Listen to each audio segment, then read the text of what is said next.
হজ হচ্ছে তিন প্রকার, একটা হচ্ছে হাজ্জে ইফরাদ, আর একটা হচ্ছে হাজ্জে কেরান, আর একটা হচ্ছে হাজ্জে তামাত্তু।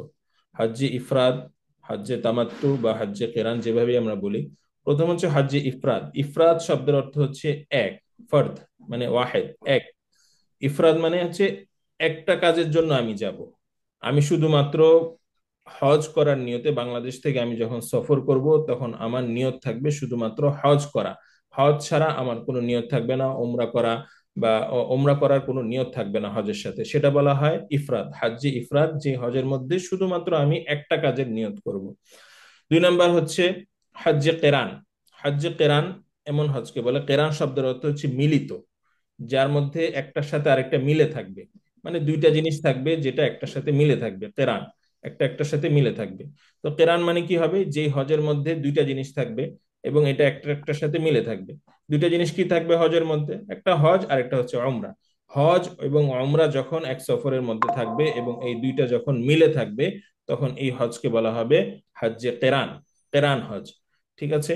আরেকটা হজ হচ্ছে, তিন নম্বর হজের প্রকার হচ্ছে হজ্জে তামাত্তু। এক নম্বর বললাম হজ্জে ইফরাদ, যার মধ্যে শুধুমাত্র একটা জিনিস থাকবে, সেটা হচ্ছে শুধুমাত্র হজ। দুই নাম্বার বললাম হজ্জে কেরান। কেরান মানে হচ্ছে মিলে থাকা, যার মধ্যে দুইটা জিনিস থাকবে, হজ এবং ওমরা, এবং এই হজ এবং ওমরাটা কি হবে, একটা একটার সাথে মিলে থাকবে। তিন নাম্বার হচ্ছে হজ্জে তামাত্তু। তামাত্তু মানে হচ্ছে ফায়দা নেওয়া, ফায়দা হাসিল করা, উপভোগ করা, এর হচ্ছে হচ্ছে তামাত্তু। তামাত্তু মানে হচ্ছে এমন হজ যেখানে আপনার যে সফরে আপনার হজ হবে, সাথে ওমরা হবে, হজ এবং ওমরা দোনোটার নিয়তে আপনি সফর করবেন, তবে এই দুইটার মাঝে আপনি আহ, একটা ফায়দা নিতে পারবেন, আপনি নিজের মতো সময়টাকে কাটাতে পারবেন, নিজের মতো সময়টাকে উপভোগ করতে পারবেন। হজ এবং ওমরা দুইটাই থাকবে, কিন্তু এর মধ্যে কেরান হবে না, মাঝের সময়টা আপনি নিজের মতো উপভোগ করতে পারবেন। এটা হচ্ছে হজ্জে তামাত্তু। আবারও বলছি, একটু ভালোভাবে আপনি যদি অর্থগুলোর দিকে খেয়াল করেন, শব্দগুলোর দিকে খেয়াল করেন, তাহলে এটা নিয়ে আপনার আর প্যাচ লাগবে না। একটা হচ্ছে ইফরাদ, যেখানে একটা জিনিস থাকবে, আমার ঢাকা থেকে আমি সফর করব হজের উদ্দেশ্যে, এখানে কোনো ওমরার নিয়ত থাকবে না, আমি এহরাম বানবো ঢাকায় হাজি ক্যাম্পে, যেখানে আমি এহরাম বাঁধি, হাজি ক্যাম্পে যখন আমি এহরাম পরবো তখন আমি হজের নিয়তেই এহরাম পরবো। এটা হচ্ছে হজ্জে ইফরাদ, কোনো উমরার নিয়ত আমি এখানে করব না। হজ্জে কেরান, যেখানে আমি কি করব, হাজি ক্যাম্পে যখন আমি এহরাম বাঁধবো তখন আমার এহরাম বাঁধার সময় আমার নিয়ত থাকবে আমি হজের সাথে সাথে কি করতেছি, আমি ওমরা পালন করব, যে ওমরা পালনের সাথে আমি হজও পালন করব এই এহরামে। হাজি ক্যাম্প থেকে আমি যে এহরামটা পড়তেছি এই এহরামেই ওমরার সাথে আমি হজেরও নিয়ত করব। আমরা প্রথমে যে ওমরা পালন করব, তারপরে হজ পালন করব, এর মাঝে কোনো পার্থক্য থাকবে না, একটা শেষ করে আরেকটা শুরু করতে হবে, এর মাঝে কোনো গ্যাপ থাকতে পারবে না। এটা হচ্ছে দুই নাম্বার। তিন নাম্বার হচ্ছে হজ্জে তামাত্তু, যেখানে কি হবে, আমার হজ এবং ওমরা দোনোটাই হবে, কিন্তু সেখানে আমার ওমরা আদায় করার পরে আমি কিছু নিজের মতো সময়টাকে কাটাতে পারবো, তারপরে আবার আমি হজের সময় হজের এহরাম বাঁধবো। এটা হচ্ছে হজ্জে তামাত্তু। তো কোন প্রকার হজ আমি করব? আমরা জানি রসুল্লাহ সাল আলী আসাল্লাম জীবনে একবারই হজ পালন করেছিলেন। রসুল্লাহ সাল আলী আসাল্লাম হজ্জে কেরান আদায় করেছিলেন। হজ্জে কেরান বলা হয় যেখানে হজ এবং ওমরা এবং হজ একসাথে পালন করা হয়, এর মাঝে কোনো পার্থক্য থাকে না। তো যেহেতু রসুল্লাহ সাল আলী আসাল্লাম জীবনে একবারই হজ করেছেন এবং সাহাবাই কেরামের দলকে নিয়ে তিনি হজের উদ্দেশ্যে গিয়েছিলেন, এবং আহ, এই এই সফরে যে সবাই কেরান করেছে তা না, যারা যাদের সামর্থ্য ছিল তারা কেরান করেছে, যারা যারা পেরেছে তারা কি করেছে, তামাত্তু করেছে। তো রসুল্লাহ সাল আলী আসাল্লাম একদম শেষের দিকে মক্কায় যে প্রবেশ করেন, এবং মক্কায় প্রবেশ করার পরে হজ ওমরার পরেই তিনি হজের দিন সমূহ চলে আসে, তখন হজের কার্যসমূহ তিনি শুরু করেন। তো রসুল সাল্লাহ আলী আসসালামের জামাত একটা প্রস্তুত জামাত ছিল, এবং সাহাবাই কেরামের জামাত একটা প্রস্তুত জামাত ছিল। মক্কা বিজয়ের পরে এক বছর পর্যন্ত কিন্তু এই হজের প্রস্তুতি তারা নিয়েছেন, সাহাবাই কেরাম রসুল্লাহ সবাই মিলে কি করেছেন, প্রথম বছর কিন্তু ওনারা হজে যাননি, পরবর্তী বছর হজ করেছেন, একটা দীর্ঘ প্রস্তুতি নিয়ে তারা এই হজ করেছেন। হজ্জে তামাত্তুটা, হজ্জে কেরানটা হচ্ছে রসুল্লাহ সাল্লাহ আলী ইসলাম যে হজটা করেছেন সেটা হচ্ছে একটু কঠিন। হজ্জে ইফরাত বলেন, হজ্জে তামাত্তু বলেন, তার মধ্যে থেকে সবচেয়ে কঠিন হচ্ছে হজ্জে কেরান। আমরা যদি কেউ সাহস করতে পারি তাহলে আমরা হজ্জে কেরান করতে পারবো। মাসলা মাসাইল গুলো যদি আমরা ভালোভাবে বুঝে নিতে পারি তাহলে আমরা হজ্জে কেরান করতে পারবো।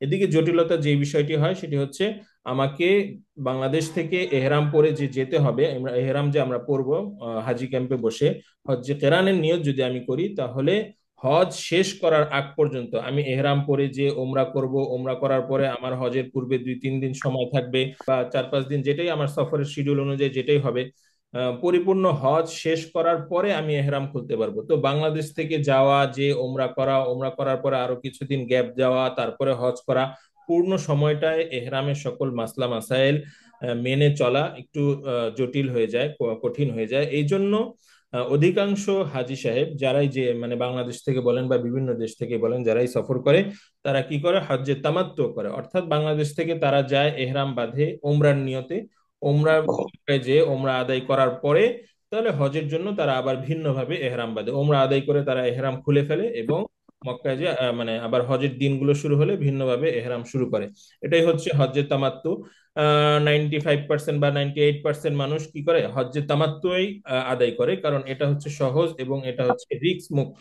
কারণ কোনো কারণে যদি আপনার দীর্ঘ সময় এহরাম পরে থাকার কারণে কোনো কারণে যদি আপনার কি হয়ে যায়, কোনো এহরামের বিধি নিষেধ আপনি লঙ্ঘন করে ফেলেন, সেক্ষেত্রে কিন্তু আপনার হজটা ত্রুটিপূর্ণ হয়ে যাবে। এই জন্য যে হজটা করলে কি হবে, আমার হজটা সুন্দর হবে, স্বাচ্ছন্দ্যের সাথে আমি পরিপূর্ণ আমলগুলো করতে পারবো, প্রথমবার অন্তত সেই হজটি পালন করা উচিত।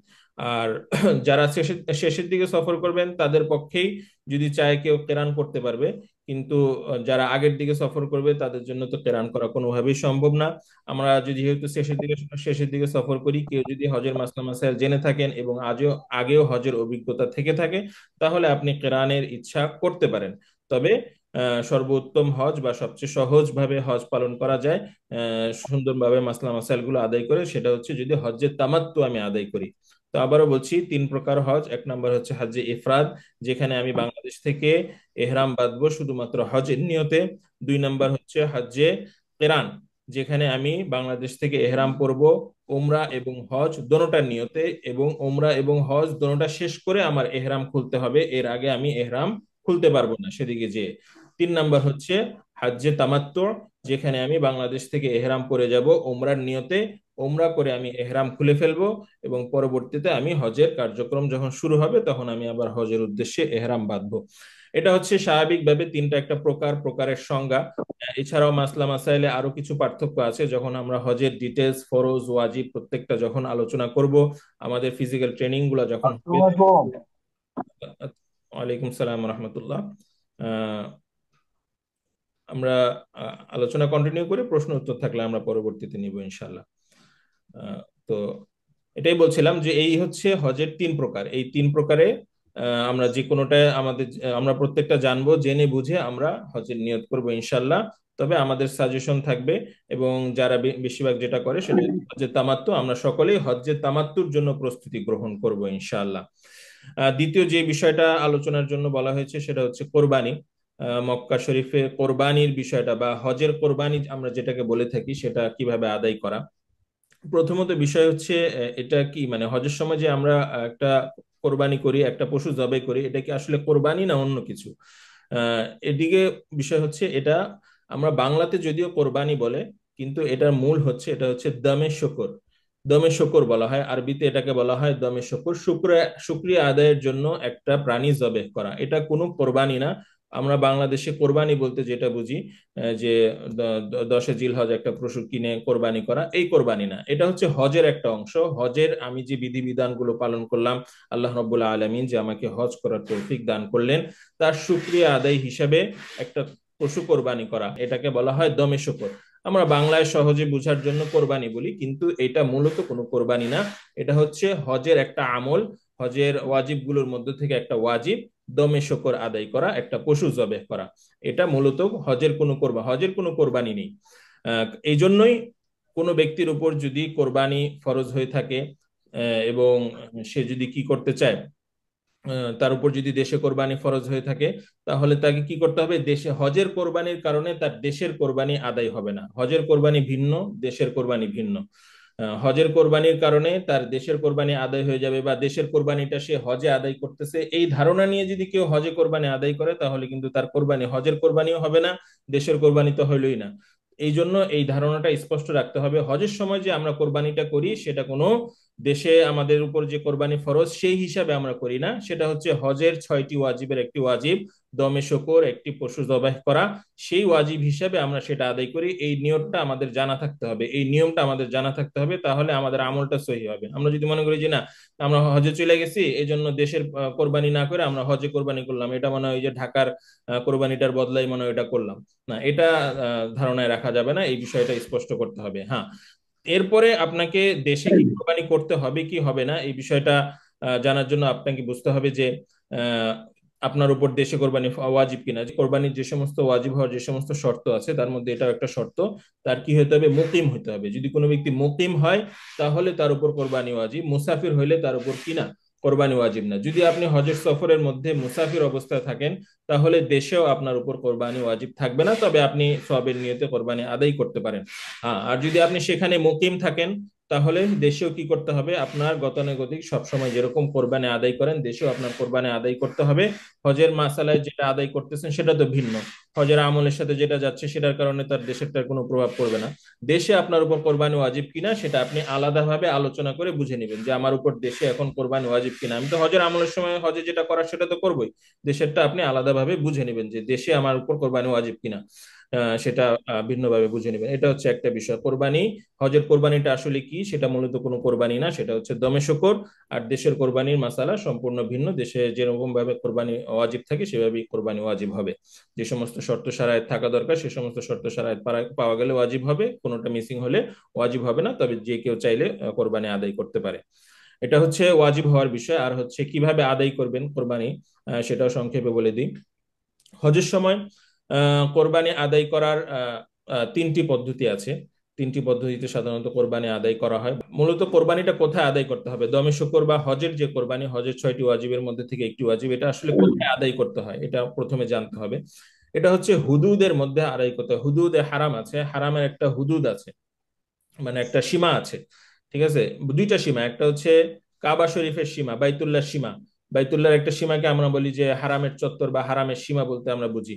আরেকটা হচ্ছে হুদুদে হারাম, যেখানে কাফেরদের প্রবেশ নিষেধ, বা মুসলমানদের জন্য সংরক্ষিত যে জায়গা, মক্কার চতুর্পাশে একটা বিশাল এরিয়া আছে, একটা মানে মক্কা পুরা শহর জুড়ে একটা বাউন্ডারি আছে, হুদুদে হারাম বলে। আপনারা যদি আগে কোথাও সফর, আগে যদি সফর করে থাকেন তাহলে দেখবেন যে আয়সা মসজিদের ওদিকে একটা পিলার দেওয়া আছে যেখানে লেখা আছে ইন্তেহাউল হারাম, এরকম একটা পিলার দেওয়া আছে। তো বিভিন্ন বিশাল একটা এরিয়া জুড়ে এদিকে মক্কার চতুর্দিকে একটা হুদুদের একটা সীমানা বাউন্ডারি দেওয়া আছে। এই বাউন্ডারির মধ্যে হজের এই কোরবানি আদায় করতে হবে। যে কোনো জায়গায় আপনি সৌদি আরবের যে কোনো জায়গায় আদায় করে দিলেন, জেদ্দায়, মদিনায়, তাহলে কিন্তু আপনার হজের এই কোরবানি বা দমে শুকর আদায় হবে না।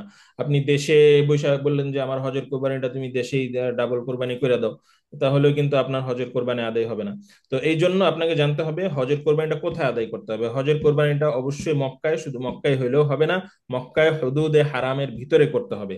আচ্ছা, এটা জানলাম কোথায় করতে হবে। এখন কোরবানিটা কে করবে, কোরবানিটা আপনি করবেন নাকি কে করবে, এটা বোঝার জন্য তিন ভাবে আপনি আপনার কোরবানি আদায় করতে পারেন। এক নম্বর হচ্ছে, যদি হুদুদের মধ্যে আপনার পরিচিত কোনো ব্যক্তি থাকে, আপনার আত্মীয় স্বজন, ঘনিষ্ঠ কেউ থাকে, যার মাধ্যমে আপনি কি করতে পারেন, তার সাথে আগে যোগাযোগ করতে পারেন যে আমি হজে আসতেছি, হজের কোরবানিটা আমি তোমার মাধ্যমে আদায় করতে চাই, তুমি পারবা কিনা, পশু কিনা রাখতে পারবে কিনা, হজের দিন আমাকে রিসিভ করে নিয়ে যাইতে পারবা কিনা, আমার হোটেল এমুক জায়গায় থাকতে পারে, এমুক জায়গা থেকে আমাকে নিয়ে আমি তোমার কোরবানিতে একসাথে আমরা কোরবানি করতে পারবো কিনা।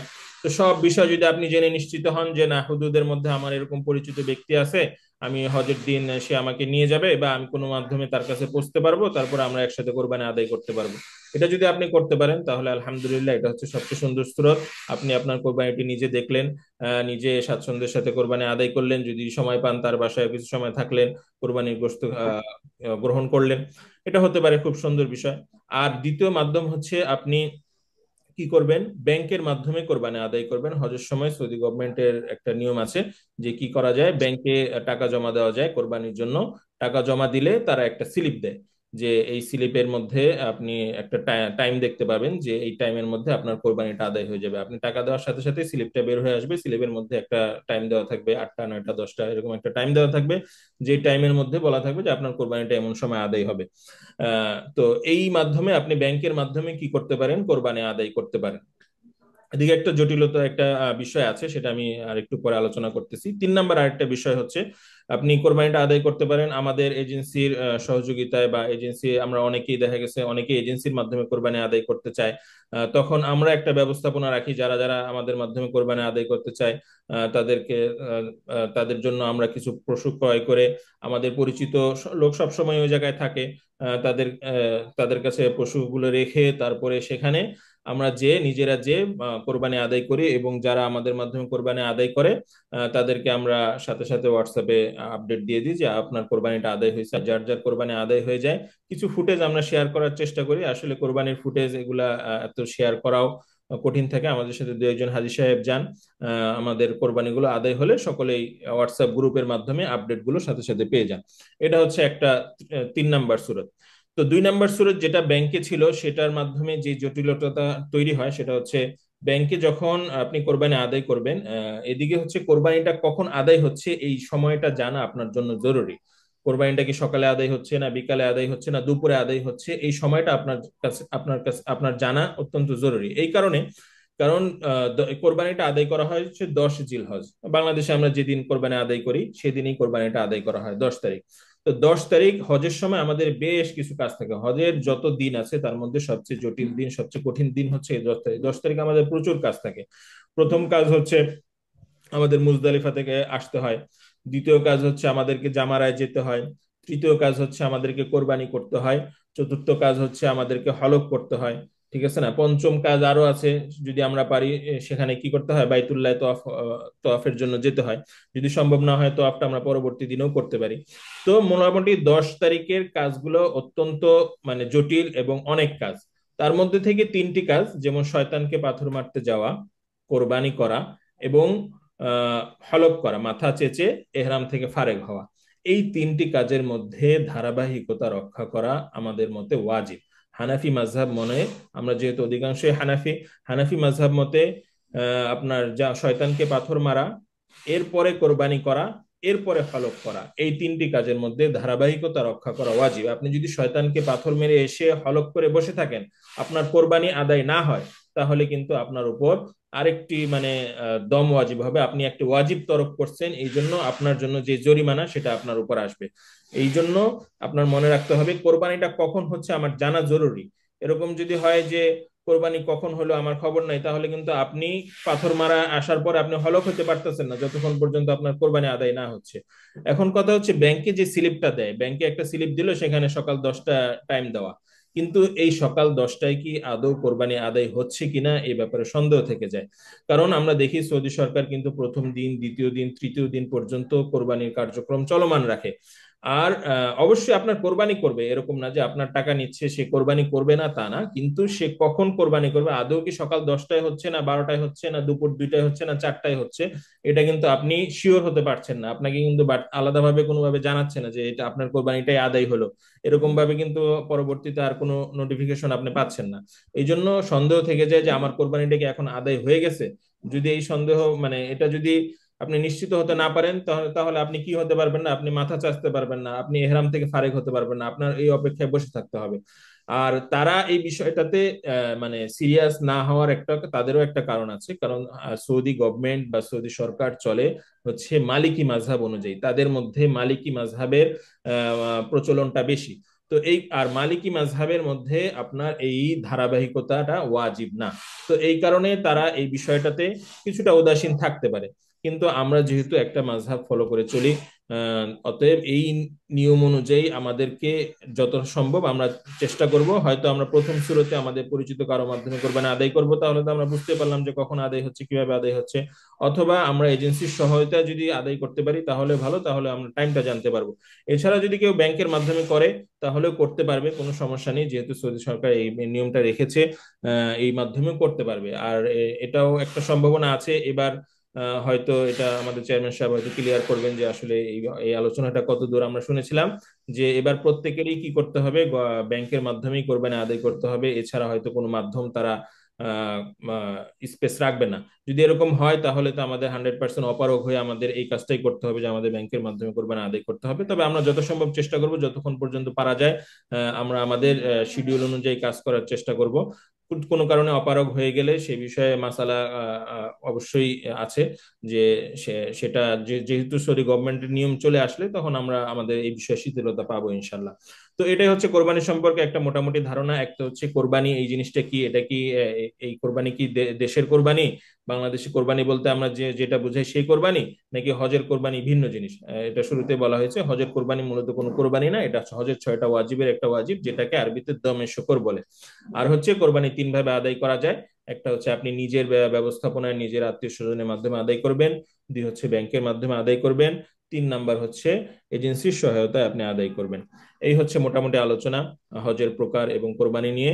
এই বিষয়ে কোনো প্রশ্ন থাকলে ইনশাল্লাহ আমরা পরবর্তীতে আবারও নিব। এই পর্যায়ে আমাদের সামনে আলোচনা পেশ করবেন কি মিজান ভাই, আলোচনা করবেন নাকি? এই এই হ্যাঁ, পর্যায়ে বিরাট হাদিস। হ্যাঁ, এই পর্যায়ে আমাদের সামনে হজ বিষয়ে গুরুত্বপূর্ণ আলোচনা করবেন আমাদের ট্রাভেলসের অন্যতম পরিচালক জনাব মাওলানা মিজানুর রহমান সাহেব। খুলনা থেকে উনি ওনার আলোচনা পেশ করবেন। نحمده ونصلي على رسوله الكريم أما بعد فأعوذ بالله من الشيطان الرجيم بسم الله الرحمن الرحيم وتزودوا فإن خير الزاد التقوى আলহামদুলিল্লাহ। আমার আলোচনার বিষয়বস্তু হচ্ছে হজের জন্য প্রস্তুতি গ্রহণ করা। হজে যাওয়ার আগে আমাদের কিভাবে প্রস্তুত হতে হবে, কি কি বিষয় আমাদের প্রয়োজন, এই বিষয়ে সংক্ষিপ্ত আমি একটু আলোচনা করার চেষ্টা করব। এই বিষয়ে আমার বিষয়বস্তু। তো প্রথমত আমরা আমাদের বাংলাদেশ সরকারের নিয়ম অনুযায়ী, সৌদি গভর্নমেন্টের যে নিয়ম, শুরুতেই আমাকে নিবন্ধন করতে হবে, যেটা আলহামদুলিল্লাহ আমরা ইতিমধ্যে নিবন্ধন করে ফেলেছি।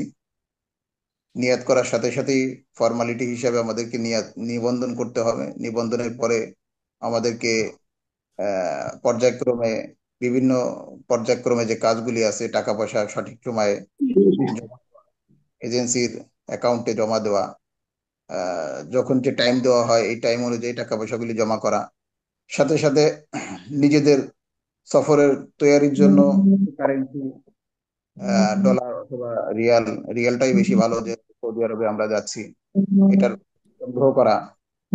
এখানে যাওয়ার আগে আমাদেরকে একটা মেডিকেল করতে হবে, যেটা স্বাস্থ্য পরীক্ষা বলা হয়। সেখানে কিছু ফর্মালিটি আছে, আমাদের কিছু ফর্মালিটি আছে, মেডিকেল, এগুলি করতে হবে। তো শারীরিক সুস্থতার দিকেও খেয়াল রাখা, হাঁটা চলা করা। হজে যেহেতু বিভিন্ন পরিশ্রমের কাজ, এর জন্য নিজেকে শারীরিকভাবে সুস্থ রেখে ডাক্তারের পরামর্শ নিয়ে যার যে অসুবিধাগুলি আছে সেগুলিকে যতটা সম্ভব নিয়ন্ত্রণে রাখার চেষ্টা করা। ডায়াবেটিস, অন্যান্য যে সমস্ত ইয়া থাকে, অনেকের বয়সের কারণে যে সমস্ত রোগগুলি হয়ে থাকে, প্রেশার, যেটা কমন রোগ হয়ে যায়, তো এই সমস্ত জিনিসগুলি যাতে কন্ট্রোলে থাকে এর জন্য ডাক্তারের পরামর্শ নেওয়া।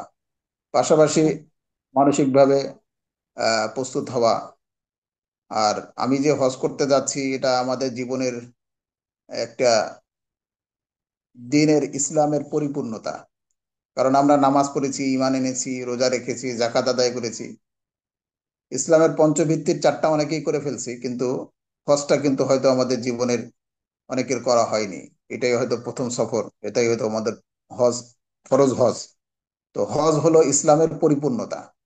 তা আমি কিন্তু কোনো দেশ দেখতে যাচ্ছি না, বা আমি একটা কোনো উৎসবে যাচ্ছি না, সাধারণ কোনো কাজে যাচ্ছি না। আমি আমার ইসলামের শেষ সবচাইতে গুরুত্বপূর্ণ যে হজ, আহকাম, আল্লাহর বিধান, সেটা আমি পালন করতে যাচ্ছি।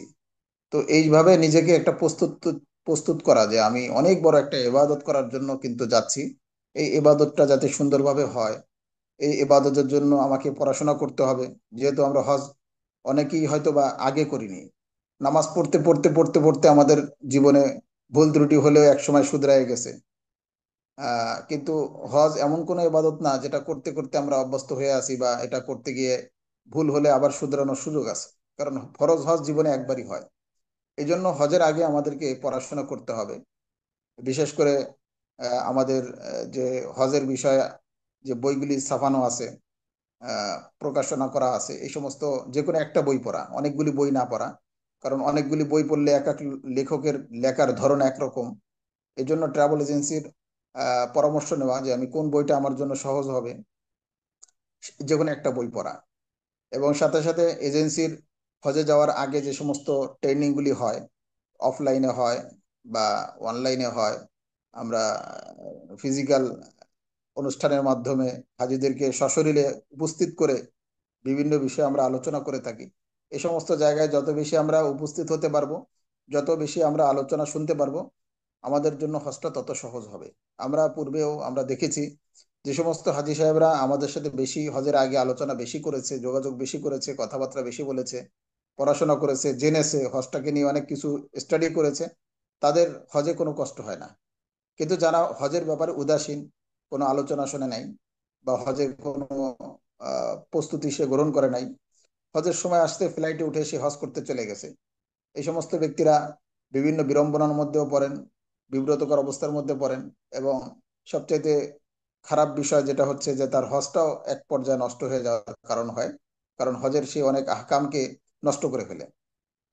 এই জন্য আমাদেরকে হজে যাওয়ার আগে এই সমস্ত বিষয়গুলিকে খুব গুরুত্বের সাথে খেয়াল রাখা, আর মানসিকভাবে নিজেকে তৈরি করা যে আমি হজ করতে যাচ্ছি, এটা অত্যন্ত একটা গুরুত্বপূর্ণ কাজ।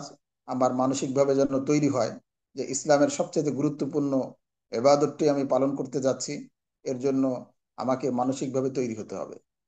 আর হজে যাওয়ার পরে যে সমস্ত ব্যবস্থাপনাগুলো রয়েছে, হজ কিন্তু 40 দিন না। আমরা অনেকেই মনে করি যে হজ তো 40 দিনের জন্য যাওয়া হয়, 35 দিনের জন্য যাওয়া হয়, 35 দিনের প্যাকেজ। কিন্তু হজ এর মধ্যে মাত্র 5 দিন। হজ এই 34 দিন, 35 দিন বা 40 দিন বা 45 দিন যে প্যাকেজটা থাকে, পূর্ণাঙ্গ সময়টা কিন্তু আমাদের হজের কার্যক্রম চলে না। হজের কার্যক্রম চলে মাত্র 5 দিন, 8ই জিলহজ থেকে 12ই জিলহজ পর্যন্ত। এই 5টা দিন আমাদের হজ। এই হজের মধ্যে আমরা আমাদের কাজটাকে কিভাবে সহজভাবে, সুন্দরভাবে, আহ আরামদায়কভাবে আমরা করতে পারি, এর জন্য নিজেকে প্রস্তুত করা। এর জন্য আমরা আমাদেরকে কিভাবে প্রস্তুত করব, এই দিনগুলিতে কি কি কাজ হয়, এই দিনগুলিতে কিভাবে করতে হয়, এই আলোচনাগুলা, এই পড়াশোনাগুলা এবং এই প্রস্তুতিটা যদি আমার জানা থাকে, তাহলে হজের সবচেয়ে কঠিন দিনগুলি আমার জন্য সবচেয়ে সহজ হয়ে যাবে।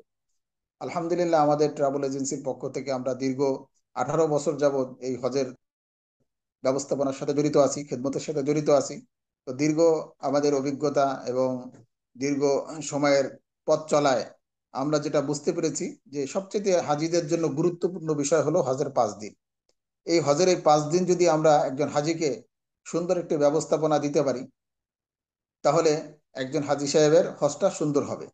কারণ একজন হাজি সাহেব যাচ্ছে হজ করতে, সে চাইলে 1 সপ্তাহের মধ্যে হজ করে 10 দিনের মধ্যে দেশেও ফিরতে পারে। এরকম অনেক আমাদের ভাইয়েরা আছেন যারা লম্বা সময় থাকতে পারেন না, তারা হয়তো 10 দিন, 12 দিন, 15 দিন, 18 দিন শর্ট প্যাকেজে যান, তারা কিন্তু হজ করে আসেন। কিন্তু হজের এই গুরুত্বপূর্ণ বিষয়গুলি সবাই অংশগ্রহণ করেন। যারা শর্ট প্যাকেজে যাচ্ছেন তারাও এটার মধ্যে থাকেন, আর যারা লং প্যাকেজে যাচ্ছেন তারাও কিন্তু হজের এই গুরুত্বপূর্ণ দিনগুলিকে তারা পালন করেন। তো সেক্ষেত্রে আমরা আমাদের অভিজ্ঞতার মধ্যে দেখেছি যে একজন হাজী সাহেবের সবচেয়ে গুরুত্বপূর্ণ বিষয় হলো হজের এই 5 দিন। এই হজের এই 5 দিন তার হাতে কিছুই থাকে না, এটা আমরা যাদের জন্য যেটা অ্যারেঞ্জমেন্ট করি এটাই তারা ভোগ করে সেখানে গিয়ে। তো এই জন্য আমরা হাজিদের জন্য যেটা করে থাকি, 1 নম্বর বিষয় হলো যে আমরা হাজিদের হজটাকে সহজ করার জন্য আমরা ফ্লাইটটা শেষ দিকে নেই। আমাদের এই গ্রুপের মধ্যে প্রায় 150 জন আছে, কম বেশি, আলওয়াসিতে। তো এই আমাদের প্রত্যেকের ফ্লাইটই কিন্তু শেষে, আমরা আমাদের শুরুর দিকে আমরা ফ্লাইট রাখিনি। অনেকে আমাদের কাছে শুরুর দিকে ফ্লাইট ফ্লাইট চেয়েছিলেন, কিন্তু আমরা তাদেরকে বোঝানোর চেষ্টা করেছি যে শুরুর দিকে যদি আমরা হজের জন্য যাই, তাহলে হজের আগে লম্বা একটা সময় আমাকে মক্কায় থাকতে হবে এবং এর মাঝে মদিনাও আমাকে যেতে হবে।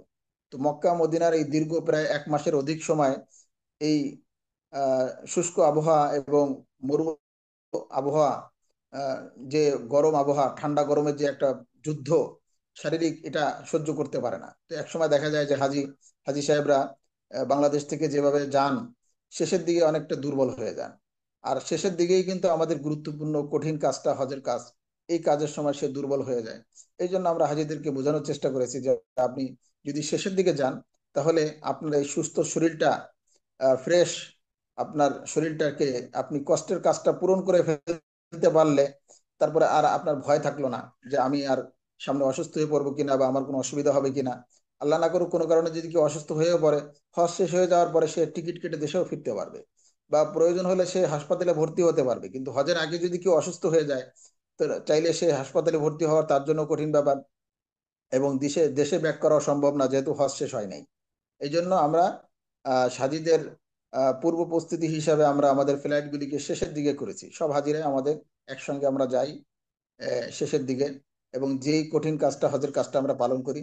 এবং হজের কাজটা পালন করার ক্ষেত্রেও আমরা কিছু বিষয় গুরুত্ব দিয়ে থাকি, যে এই 5টা দিন, হজের কঠিনতম দিনগুলি, কঠিনতম সময়গুলি কিভাবে একজন হাজি সাহেব আরামদায়কভাবে হজটা পালন করতে পারে। এর জন্য আমরা হজের কাছাকাছি এরিয়ার মধ্যে আমরা একটা হোটেল নেই, একটা অতিরিক্ত হোটেল নেই, যে হোটেলটা শুধুমাত্র হজের জন্যই ওখানে নেওয়া হয়। আমরা যারা হজে যাব, যেতে গেলে তখন দেখতে পারবো যে আমরা যে এরিয়াতে থাকবো, এখানে দেখবেন যে ইউরোপ আমেরিকার বিভিন্ন দেশের মানুষ, অনেক হাজার হাজার মানুষ, লক্ষ লক্ষ মানুষ এই এরিয়াতে শুধুমাত্র হজের জন্যই সেখানে অবস্থান করেন। হজটা শেষ হয়ে গেলে তারা এখান থেকে চলে যান। উদ্দেশ্য হচ্ছে যে এখানে থেকে যদি হজ পালন করা হয়, কয়েকটা সুবিধা। 1 নম্বর সুবিধা হচ্ছে যে আমরা এখান থেকে মিনায় আমাদের যাতায়াত সুবিধা, এবং মিনার থেকে যখন আমরা হজের কার্যক্রম কিছুটা শেষ করে যখন আমরা 10 তারিখে ফিরে আসব, তো ফিরে এসে এখান থেকে পাথর মারা, এই বাড়ি থেকে, আমাদের এই হোটেল থেকে পাথর মারা অনেক সহজ। যেটা তাবুত থেকে হেঁটে আসা একজন মানুষের জন্য মিনিমাম 14 কিলোমিটার তার যাওয়া আসা হাঁটতে হবে প্রতিদিন 3 দিন, যেটা আমাদের এই হোটেলের কারণে তাকে হয়তো বড়জোর 6 কিলোমিটার হাঁটতে হবে। আসা যাওয়া সবকিছু মিলায় 6 কিলোমিটার হাঁটতে হবে, যেখানে 14 কিলোমিটার সেখানে আপনার 50%-এরও অর্ধেক কম হাঁটা আপনার কম লাগতেছে 3 দিন ব্যাপী। আর একটা গুরুত্বপূর্ণ বিষয় হলো যে আমরা এই হোটেল থেকে আপনাকে আহ, গাড়িতে, বাসে ফরজ তওয়াফ করার জন্য, সাই করার জন্য, হজের যে ফরজ তওয়াফ সাই, এটা এখান থেকে আমরা বাসে করে হারাম শরীফে আমরা নিয়ে যাই, এবং সেখান থেকে তারা তওয়াফ সাই করে আবার গাড়িতে করে আমরা হোটেলে নিয়ে আসি। তো এটাও কিন্তু অনেক কঠিন কাজ। হাজি সাহেবরা এখান থেকে, মিনা থেকে হেঁটে বাইতুল্লাহ শরীফে যাওয়া, সেখানে প্রায় আপনাকে যাওয়া আসা 25 কিলোমিটার হাঁটতে হবে, এবং তওয়াব সাইতে সেখানে আরো 10 কিলোমিটার, তার মানে 35 কিলোমিটার, 30 থেকে 35 কিলোমিটার একই দিনে একটা লোক যখন হাঁটে, তখন তার জানে জান থাকে না, কঠিন থেকে কঠিন একটা পরিস্থিতি সৃষ্টি হয়। আলহামদুলিল্লাহ, আমাদের আলওয়াসি ট্রাভেলস এর যে ব্যবস্থাপনা, তার মধ্যে এই একটা গুরুত্বপূর্ণ কাজ, তওয়াব সাই, এটা আমরা অত্যন্ত সহজভাবে এবং একটা সুন্দর একটা সময় সমস্ত হাজিদেরকে একসঙ্গে গ্রুপ করে আমরা তওয়াব সাই করার সুব্যবস্থা করে থাকি। তো এই দুইটা কাজ, হজের মধ্যে পাথর নিক্ষেপ করা 3 দিন ব্যাপী, এবং ফরজ ফরজ তওয়াব এই 10, 11, 12 এই 3 দিনের মধ্যে যে ফরজ তওয়াব এবং সাই করতে হয় হজের, এই দুইটা কাজ আমরা হাজিদেরকে সুব্যবস্থা করার কারণে, সুন্দর অ্যারেঞ্জমেন্ট থাকার কারণে হাজিদের কষ্ট আমি মনে করি 50%, 60% কমে যায়। মানে হজের যে টোটাল কষ্টটা, সেটাকে যদি এক জায়গায় করা হয়, তো 60% হাজিদের কষ্টই কমে যাবে, থাকবে না, শুধু এই দুইটা অ্যারেঞ্জমেন্ট থাকার কারণে। অধিকাংশ ট্রাভেল এজেন্সি এখানে উদাসীন থাকে, হাজিদেরকে হজের ব্যাপারে মোয়াল্লেমের তত্ত্বাবধানে ছেড়ে দেয়। কিভাবে সে পাথর মারবে, কিভাবে সে তওয়াব করবে, কিভাবে সে সাই করবে, কিভাবে সে তার বাসা ফিরে আসবে, কিভাবে সে তার তাঁবুতে সে ফিরে যাবে, এগুলোর কোনো সুব্যবস্থা থাকে না। আলহামদুলিল্লাহ, আমরা আপনাদের জন্য আল ওয়াসি ট্রাভেলস এর পক্ষ থেকে সবচেয়ে আমাদের আকর্ষণীয় হজের প্রত্যেকটা প্যাকেজের মধ্যেই, এমন নয় যে এটা ভিআইপি প্যাকেজের জন্য আমরা এই ব্যবস্থা রেখেছি। আলহামদুলিল্লাহ, আমরা আমাদের প্রত্যেকটা প্যাকেজের জন্য একদম ইকোনমি প্যাকেজ থেকে শুরু করে silver package, golden package, VIP package, short package, long package, প্রত্যেক প্যাকেজের যাত্রীদের জন্যই কিন্তু আমরা এই কঠিনতম দিনগুলিতে একজন হাজী সাহেব সুস্থভাবে, সুন্দরভাবে, সহজে, নিরাপদে, আরামদায়কভাবে সে যাতে হজটা পালন করতে পারে, এই ব্যাপারে আমরা আমাদের দীর্ঘ অভিজ্ঞতার মাধ্যমে আমরা তাদের জন্য সুন্দর একটি অ্যারেঞ্জমেন্ট, সুন্দর একটি ব্যবস্থাপনা উপহার দেওয়ার চেষ্টা করে থাকি, যার কারণে হাজিরা মনে হয় যেন সে হজ করেছে, সে টেরই পায় না যে আমি এত বড় কঠিন কাজ কিভাবে করলাম। আলহামদুলিল্লাহ দেখা যায় আমাদের মধ্যে অনেক দুর্বল, যারা হুইল চেয়ারে হাঁটতে পারে না, দুর্বল, তারাও কিন্তু নিজ হাতে পাথর মারে।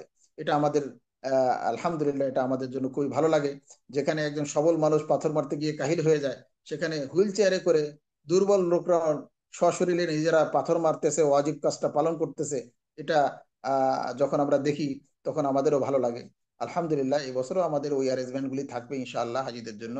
আর আমরা আমাদের সবচেয়ে একটাই কথা থাকবে হাজি সাহেবদের জন্য, হজের প্রস্তুতিমূলক যতগুলি আমাদের মিটিং হয়, যতগুলি আমাদের ট্রেনিং এর ব্যবস্থা থাকে, যথাসম্ভব আমরা এটার মধ্যে শরীক হওয়ার চেষ্টা করব। তাহলে আমাদের জন্য হজটা অনেক সুন্দর হবে, সহজ হবে, এবং হজের মধ্যে আমাদের কোনো বিশৃঙ্খলা এবং মনের মধ্যে কোনো ধরনের জটিলতা, কোনো ভুল বোঝাবুঝি এগুলো সৃষ্টি হবে না।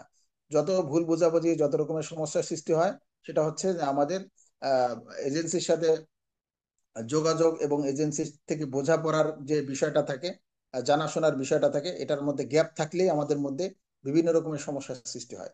তো আমরা চেষ্টা করব এজেন্সির সাথে, আমরা গ্রুপের সাথে যুক্ত থেকে নিজেদের সুবিধা অসুবিধাগুলি যত বেশি আমরা প্রশ্ন করব, আমরা মনে করব যে আপনি তত বেশি সুন্দরভাবে হজ করতে পারবেন। আর এখান থেকে যদি আপনি এগুলি স্পষ্ট না করেন, হজে যাওয়ার প্রস্তুতিটা গ্রহণ না করেন, তো আপনার বিভিন্ন রকমের সমস্যা সেখানে গিয়ে সৃষ্টি হবে, সেই সমাধানগুলি আমরাও করতে পারবো না, আপনিও কষ্ট পাবেন। এজন্য সকলের কাছে আমাদের আবেদন, শেষ আবেদন এটাই হলো যে আমরা হজের প্রত্যেকটি ট্রেনিং এ, প্রত্যেকটি অনলাইনের আলোচনাগুলোর মধ্যে আমরা শরীক হওয়ার জন্য চেষ্টা করব। আল্লাহ তাআলা আমাদের সকলকে তৌফিক দান করে।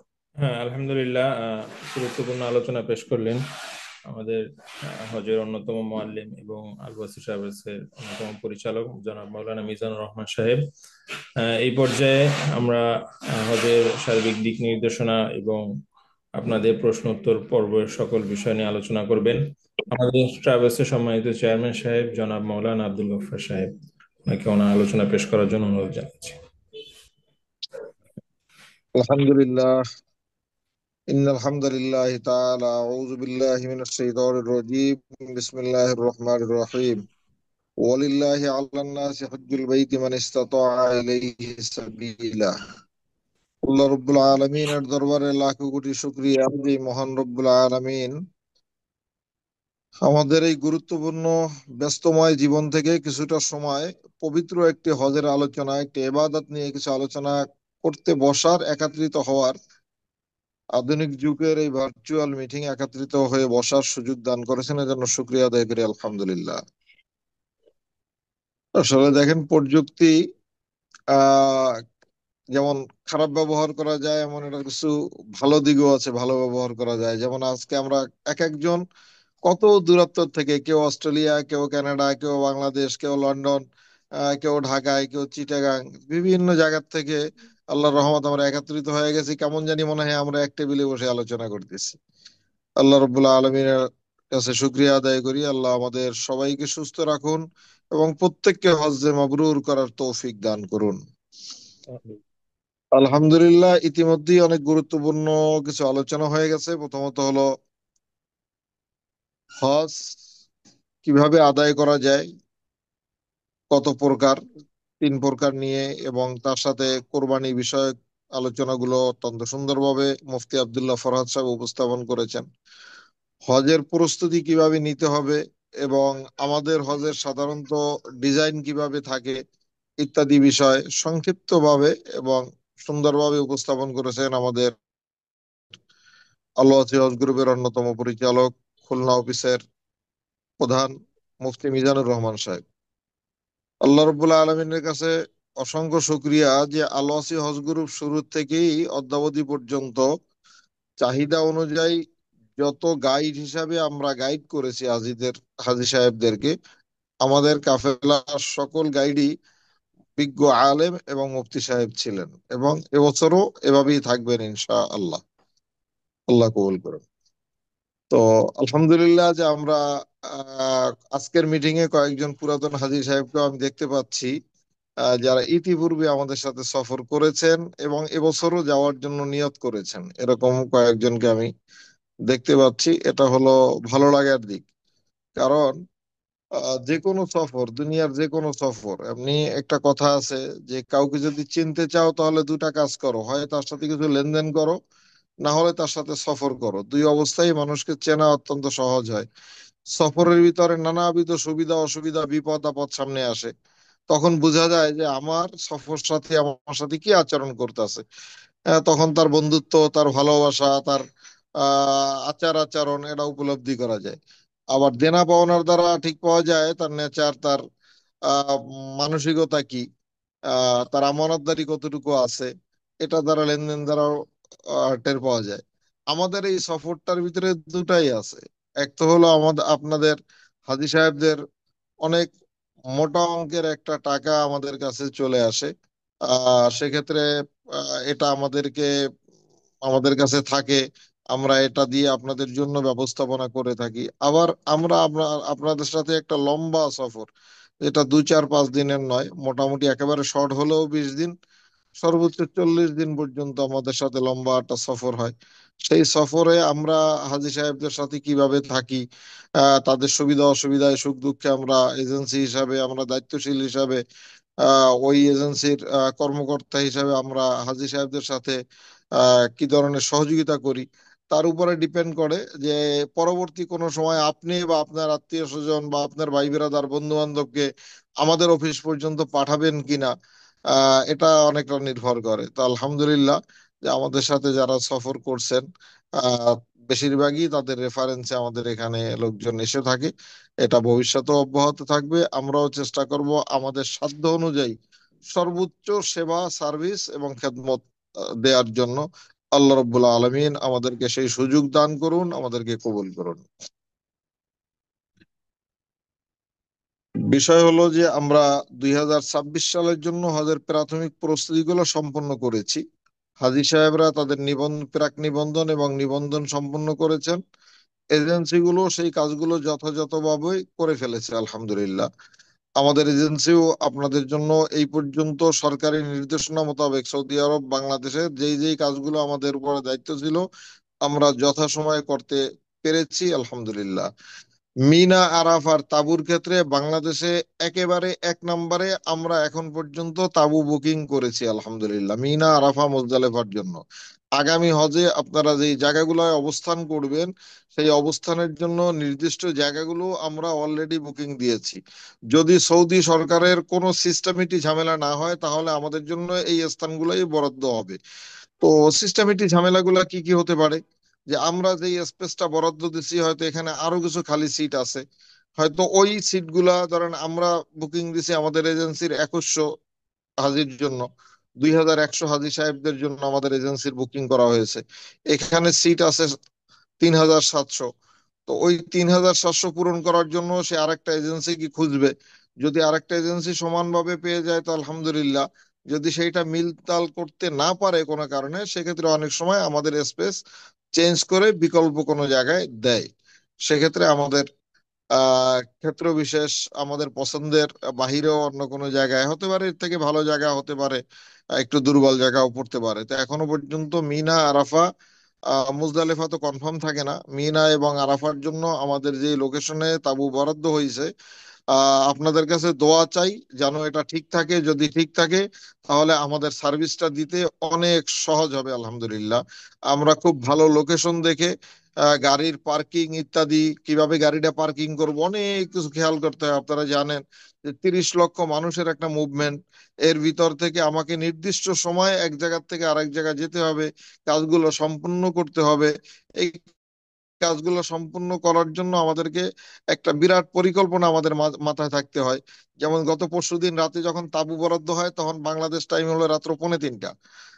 তো এরকম অবস্থায় তাঁবুটা আজকে রাত্রে ওপেন হবে কি হবে না এটাও আমরা খুব কনফার্ম ছিলাম না। সম্ভাব্য ছিল যে হচ্ছে হবে। তো সেই 2:45টার সময় সজাগ থেকেও আমাদের টিম কাজ করে সবার আগে, একেবারে বাংলাদেশের 1 নম্বর এজেন্সি হিসাবে সবার আগে আমাদের বুকিংটাই কনফার্ম হয়েছে আলহামদুলিল্লাহ। তো এভাবে বাকি সবাই ভালো করুক, সবাই ভালো করবে ইনশাল্লাহ। সবাই যে যার মতো বুকিং করেছে, সব হাজী সাহেবরা সুন্দরভাবে হজ করতে পারুক, যে যে এজেন্সি থেকেই যাচ্ছে সবাই ভালো করুক। আমি চেষ্টা করব আমার হাজী সাহেবদেরকে আমি সর্বোচ্চ সার্ভিসটা দিব। বাংলাদেশে আমার এজেন্সি 1 নম্বরে যাবে এবং সর্বোচ্চ সেবা আমার হাজী সাহেবরা পাবে, এই চেষ্টা আমি করব। আরো একজন হয়তো করবে, তাদের মতো তারাও করবে। তো সেই চেষ্টা অব্যাহত আছে। আপনারা আমাদের উপরে যে আস্থা রেখেছেন, সে আস্থার আমরা ধারণ করে, সে আস্থাকে আমরা উপলব্ধিতে রেখে আমরা বাকি কাজগুলো সম্পন্ন করার চেষ্টা করে যাচ্ছি। আল্লাহ আমাদের জন্য সহজ করুন। আহ দ্বিতীয় হলো আমরা মোয়াল্লেম, সৌদি আরবে যতগুলো মোয়াল্লেম কাজ করে তার ভিতরে আমরা যার সাথে কাজ করি ভদ্রলোক অত্যন্ত শিক্ষিত মানুষ, দীর্ঘদিন কাজ করে যাচ্ছি। এবছরও আমরা ওনাকে, উনি অন্য একটা কোম্পানিতে চলে গিয়েছিলেন, সেখান থেকে এনে আবারও ওনাকে আমরা আমাদের কোম্পানিতে এনে ওনার সাথেই আমরা কাজ করার জন্য আগ্রহ প্রকাশ করেছি। আশা আশা করি সৌদি গভর্নমেন্ট এটা অ্যালাউ করবে এবং ওনার সাথেই থাকবো। ওনার নাম হলো ইঞ্জিনিয়ার ফয়সাল নেয়ামতুল্লাহ খান। তো উনি আশা করি যে বছরও আমাদের মোয়াল্লেম হিসাবে সার্ভিস প্রদান করবেন ইনশাআল্লাহ। এবং সৌদি আরবে যতগুলো কোম্পানি মিনা আরাফা মুজদালিফায় সার্ভিস কোম্পানি হিসাবে আহ, আহ, চুক্তিবদ্ধ থাকে, তার ভিতরে আমাদের কোম্পানি প্রথম 2টার ভিতরে একটা আছে আলহামদুলিল্লাহ, এটা হলো রাওয়াফ মিনা। তো এ পর্যন্ত আমাদের কাজের অগ্রগতি যে আমরা সৌদি সার্ভিস কোম্পানি সিলেক্ট করে ফেলেছি। সৌদি আমাদের যে সার্ভিস দিবেন মোতাফ, তার সাথে আমাদের একটা প্রাথমিক এগ্রিমেন্ট হয়েছে, এটা আশা করি সৌদি গভর্নমেন্ট অ্যাপ্রুভ করবেন। আমরা তাকেই পাবো সার্ভিস ম্যান হিসাবে। এবং পরবর্তী আমাদের যে তাঁবুর স্পেস, সেটাও আমরা প্রাথমিকভাবে বুকিং করে ফেলেছি। আমরা 2-1 দিনের ভিতরে পেমেন্টও করে ফেলবো। যখনই আমাদের এটা কনফার্ম করে দেবে সৌদি গভর্নমেন্ট, সাথে সাথে আমরা পেমেন্ট করে এটা কনফার্ম করব এবং আপনাদেরকেও গ্রুপের মাধ্যমে, হোয়াটসঅ্যাপ গ্রুপের মাধ্যমে ফাইনাল হলে জানায় দেবো ইনশাআল্লাহ। দ্বিতীয়ত হলো আজকে আপনাদের সাথে বসার বিষয়ে একটু আমার আগ্রহ বেশি ছিল, যে লম্বা একটা সফরে যাচ্ছি, ওমরার সফরে। আমি হজের পরে এখনো পর্যন্ত কোনো ওমরায় যাইনি। প্রথমত হলো এটা একেবারেই ওমরার সফর না। হজের কিছু কার্যক্রম আগাইয়া করা করে আসা যায় কিনা, তার জন্য যেহেতু প্রাথমিক কিছু কাজ সম্পন্ন করেছি, এই কাজগুলোকে একদম ফাইনালাইজ করে আসা যায় কিনা, সেজন্যই আগামী দিন বিকাল 3টা 30 মিনিটের ফ্লাইটে সৌদি আরবের উদ্দেশ্যে যাচ্ছি। ইনশাল্লাহ আশা করি আপনারা দোয়া করবেন। যেই কাজগুলো আমরা এখান থেকে অনলাইনে করে ফেলেছি, সেটা বাস্তবায়ন করে তাদের সাথে একটা এগ্রিমেন্ট ফাইনাল করে ইনশাল্লাহ আগামী 1 তারিখে এসে আপনাদের সাথে আবার দ্রুত সময় একটা জুম মিটিং এ ফাইনালি সুসংবাদ গুলা দিতে পারবো বলে আশা করতেছি ইনশাআল্লাহ। যার জন্য যে তাবু ছিল সেগুলো আমাদের বরাদ্দ প্রাথমিকভাবে সম্পন্ন। দ্বিতীয়ত হলো যে হোটেলগুলো আমাদের পরিকল্পনায়, আপনাদেরকে বিভিন্ন সময় আপনাদের সাথে আলাপ হয়েছে, আলাপে যে আলোচনার যে বিষয়বস্তু ছিল যে হোটেলগুলো যেভাবে রাখার দরকার। এক তো হলো যখন যেখানে কাজ, যেমন আমাদের জামারার কাছে একটা হোটেল থাকে, সেই হোটেলটাকে একটু ভালো মানের করা যায় কিনা, সেক্ষেত্রে হাজী সাহেবদের কি কি সুবিধা থাকে। আমি যদি ওই সুবিধাগুলো খুব ছোট ছোট করে আলাপ করতে চাচ্ছি না, আপনাদেরকে যদি কনফার্ম করতে পারবো ওখানে যে সুবিধাগুলো আছে সেগুলো নিয়ে আলাপ করব। অনুমান ভিত্তিক আলোচনা করতে চাই না। আমি চেষ্টা করব আপনারা যাতে সেখানে আরামদায়ক ভাবে থাকতে পারেন, ওই আরামদায়ক যতটুকু থেকে আপনাদের ইবাদত করার ক্ষেত্রে সহায়ক হয় এবং সহজ হয়, এরকম ব্যবস্থাপনা রাখা। এবং সেক্ষেত্রে আসলে হাজী সাহেবরা তো বিভিন্ন জায়গা থেকে যান, সবাইকে হয়তো সমানভাবে আমরা সন্তুষ্ট করতে অনেক সময় পারি না। বিভিন্ন জনের বাসার পরিবেশও ভিন্ন ভিন্ন। এক একজন নিজের, কেউ কেউ এমনও আছেন যে নিজের বাসাটাকেই 5 স্টার হোটেলের মতো সুন্দর করে রাখেন। আবার কেউ আছেন আমার মতো স্বাভাবিকভাবেই থাকেন। তো সবাই ব্যতিক্রমও থাকেন। আমরা জামারার কাছের হোটেলগুলো সবাইকে এক জায়গায় রাখার একটা চেষ্টা করি, অন্তত হাজী সাহেবদের হজটা যাতে সম্পূর্ণ সুন্দরভাবে আমরা করায় আসতে পারি সেই জন্য এটা বলাও থাকে। এরপরে যখন আমরা ওখান থেকে ওই কার্যক্রম শেষে, জামারার কার্যক্রম শেষে আমরা মক্কায় চলে আসব, সেখানে আমরা আমাদের মান অনুযায়ী, আলোচনা অনুযায়ী, চুক্তি অনুযায়ী ভিন্ন ভিন্ন হোটেল থাকবে।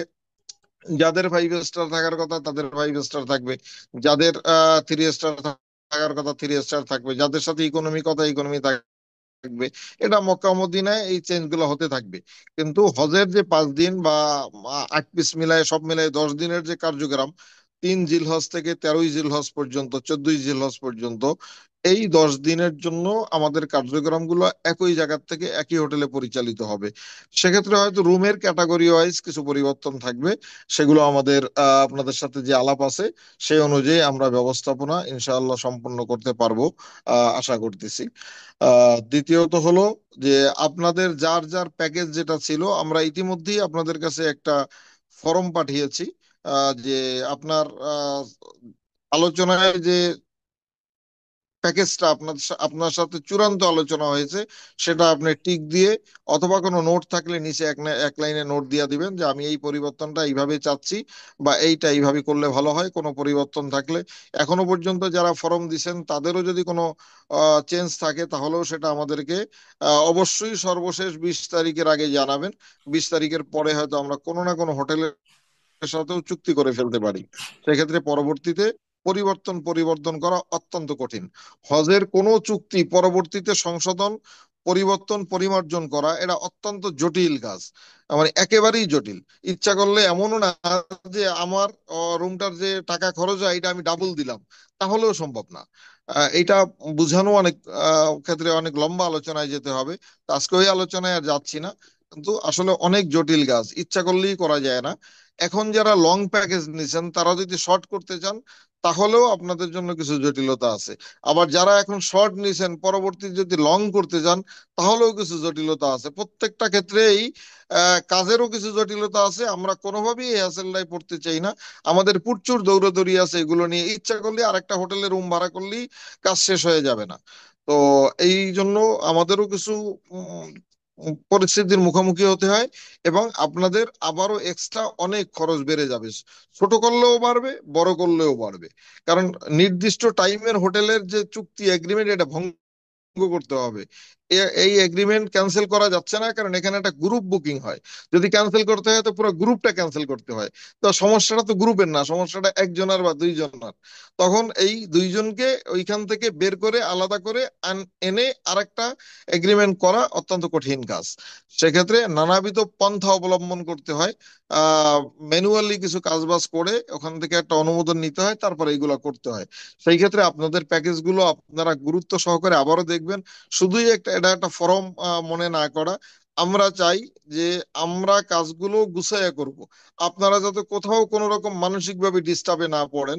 যেহেতু একেবারেই আপনারা ইবাদত করতে যাবেন, আল্লাহকে সন্তুষ্ট করতে যাবেন, সেই ক্ষেত্রে আপনার মানসিক অবস্থা যদি ভালো না থাকে, আপনি মানসিক ভাবে যদি কোনো রকম ডিস্টার্বে থাকেন, তাহলে ইবাদতের ভিতরে আপনার মজা আসবে না। আপনি মানসিক একটা এক ধরনের অশান্তি, অসুস্থতা কাজ করবে। এটা কোনোভাবে আমার কারণে আপনার ভিতরে না আসুক। আমি কোনোভাবে কোনো একজন হাজী সাহেবের, সে অজপাড়া গায়ের একজন হাজী সাহেব হোক, তার মন খারাপ হোক, সে আমার জন্য কোন রকম বদদোয়া করুক নিজের অজান্তে, এটা আমি চাই না।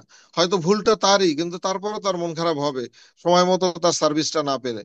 তো সেই জন্য তারপর এই মন খারাপটুকু হোক, এটা চাই না। এই জন্য আপনারা আপনাদের যত প্যাকেজ নিয়ে যত আলোচনা আছে, এটা এই মাসের 20 তারিখের ভিতরে আমাদেরকে জানিয়ে দিবেন। আমরা ওইভাবে আপনাদের জন্য প্যাকেজটা কনফার্ম করে নেব। যাদের প্যাকেজ পাঠাইছেন তারাও যদি সম্ভব হয় আমাদের অফিসের নাম্বারে এটা ফোন দিয়ে একটু জেনে নেবেন, অফিসিয়াল টাইমের ভিতরে সকাল 10টা থেকে সন্ধ্যা 6টা পর্যন্ত আমাদের অফিসের ফোন নাম্বারে, যে আপনার প্যাকেজটা ঠিকঠাক আমরা ফাইল আপ করছি কিনা, সেটা বোঝা গেছে কিনা, ইত্যাদি ইত্যাদি। আজকে শুধুমাত্র প্রস্তুতি নিয়েই আলোচনা করার আগ্রহ প্রকাশ করছি, যেহেতু আমি কিছু এগ্রিমেন্ট করে আসব সেই জন্য। আর মাসালাগত কিছু বিষয় আলোচনা মুফতি ফরহাদ সাহেব, মুফতি মিজানুর রহমান সাহেব করেছেন। ভবিষ্যতে আমিও আরো লম্বা করে এই আলোচনাটা করব ইনশাআল্লাহ। আর আলহামদুলিল্লাহ যে ইতিপূর্বে আমরা প্রতি বছরই চেষ্টা করি যে গত বছর যে ভুলগুলো হয়েছে সেগুলো আমার কাছে নোট থাকে, আমার নোটবুক মেনটেন করি আমি। আগামী বছর অন্তত এই ভুলগুলো শিকার কোনো হাজী সাহেব না হোক, সেটা আমার কারণেই হোক আরেকজনের কারণেই হোক, সেই চেষ্টা করি। তারপরও আমরা মাঝে মাঝে কিছু পরিস্থিতির সম্মুখীন হই যেগুলোর সমাধান আমাদেরও জানা নাই। যেমন আমার এক হাজী সাহেব 2 বছর আগে একদিন বলছিলেন যে ভাই আপনি কি খাওয়াচ্ছেন, আমি আজকে এক হোটেলে গেছিলাম অন্য হাজির সাথে, ওখানে দেখলাম শুটকি ভর্তা খাওয়াচ্ছে। তো আমি কি খাওয়াচ্ছি, বিষয় হলো এখানে হয়তো মাছ গোস মুরগি রান্না হয়েছে, একটু চেঞ্জ হয়েছে, শুটকি ভর্তাটা ওনার কাছে বেশ ভালো লাগছে, হতে পারে। তো বিষয়টা হলো এটাকেও সুন্দর করে আপনারা যারা গাইড থাকে এখানে দায়িত্বশীল থাকবে, আমিও থাকবো আপনাদের সাথে ফুল টাইম থাকবো হজের সময় ইনশাআল্লাহ। আল্লাহ যদি আমাকে বাঁচায় রাখে, তা আমাকে বলবেন, আমার গাইডদেরকে বলবেন, অত্যন্ত সুন্দর করে আপনারা বিষয়গুলো বলবেন। দাবি থাকতেই পারে, নানাবিধ বিষয়ে সমস্যা হতেই পারে, এত বড় লম্বা সফর, কিন্তু গাইডের সাথে অত্যন্ত আপনারা এখন থেকেই একটা সম্পর্ক তৈরি করারও চেষ্টা করবেন, এবং সব সময় একটু সফটলি এদের সাথে কথা বলবেন, আপনারা সব সার্ভিসটাই পেয়ে যাবেন। সেটা কন্টাক্টে ছিল কি ছিল না এটাও দরকার নেই। বিষয়টা হলো আমরা চাচ্ছি আপনারা অন্তত মন ভরে ইবাদত করবেন, আমাদের জন্য দোয়া করবেন, আপনারা নিজেদের জন্য দোয়া করবেন। এগুলো আদায় করা যাবে। আর গাইডের সাথে যদি আপনাদের দূরত্ব সৃষ্টি হয়ে যায় কোনো কারণে, রুরু আচরণ বা অন্য কোনো কারণে, আবার গাইডও যদি আপনাদের সাথে কোনো অন্যায় করে, সেক্ষেত্রে আমি থাকবো, মিজান সাহেব থাকবেন, আব্দুল্লাহ ফরাজ সাহেব থাকবেন, আমাদের আরেক ভাই আছে মুফতি আনোয়ার সাহেব, উনি থাকবেন। আমাদেরকে জানাবেন। আনোয়ার সাহেব আজকে আছেন কিনা অনলাইনে আমি দেখলাম না, দুইবার খুঁজলাম। তো যদি থাকেন তাহলে একটু আওয়াজ দিবেন। তো আমরা চারজন থাকবো আপনাদের সাথে, আমাদেরকে একটু জানাবেন। ইনশাআল্লাহ দ্রুত সময় সমাধান হবে, সেটা যেভাবেই হোক সমাধান হবে। এটা হলো বিষয়। আপনারা কোনো কারণে নিজেরা একা একা মন খারাপ করবেন না, এইটাই মনে হয় আমার জন্য শেষ বরাদ্দ, কিছু বলা যাবে না। আপনার শেষ দিন, সফরের শেষ দিন এয়ারপোর্টে বিমানে ওঠা পর্যন্ত আপনার সব প্রয়োজনই আমাদের সাথে আলাপ করা যাবে। সেটা চুক্তিতে থাকুক চাই না থাকুক, আমাদের সাথে আলাপ করবেন। সেটার কি সমাধান আছে, আমরা সমাধানের জন্য আপনার সাথে পরামর্শ করব, আমরা চেষ্টা করে যাব ইনশাআল্লাহ। সেক্ষেত্রে কোনো বিষয় নিয়েই আপনারা নিজেরা অহেতুক টেনশনে পড়বেন না বা সময় নষ্ট করবেন না, আমাদেরকে জানালে আমরা আশা করি আপনাদেরকে সহযোগিতা করতে পারবো। এটা হলো আমাদের পক্ষ থেকে সার্বিক সহযোগিতা থাকবে।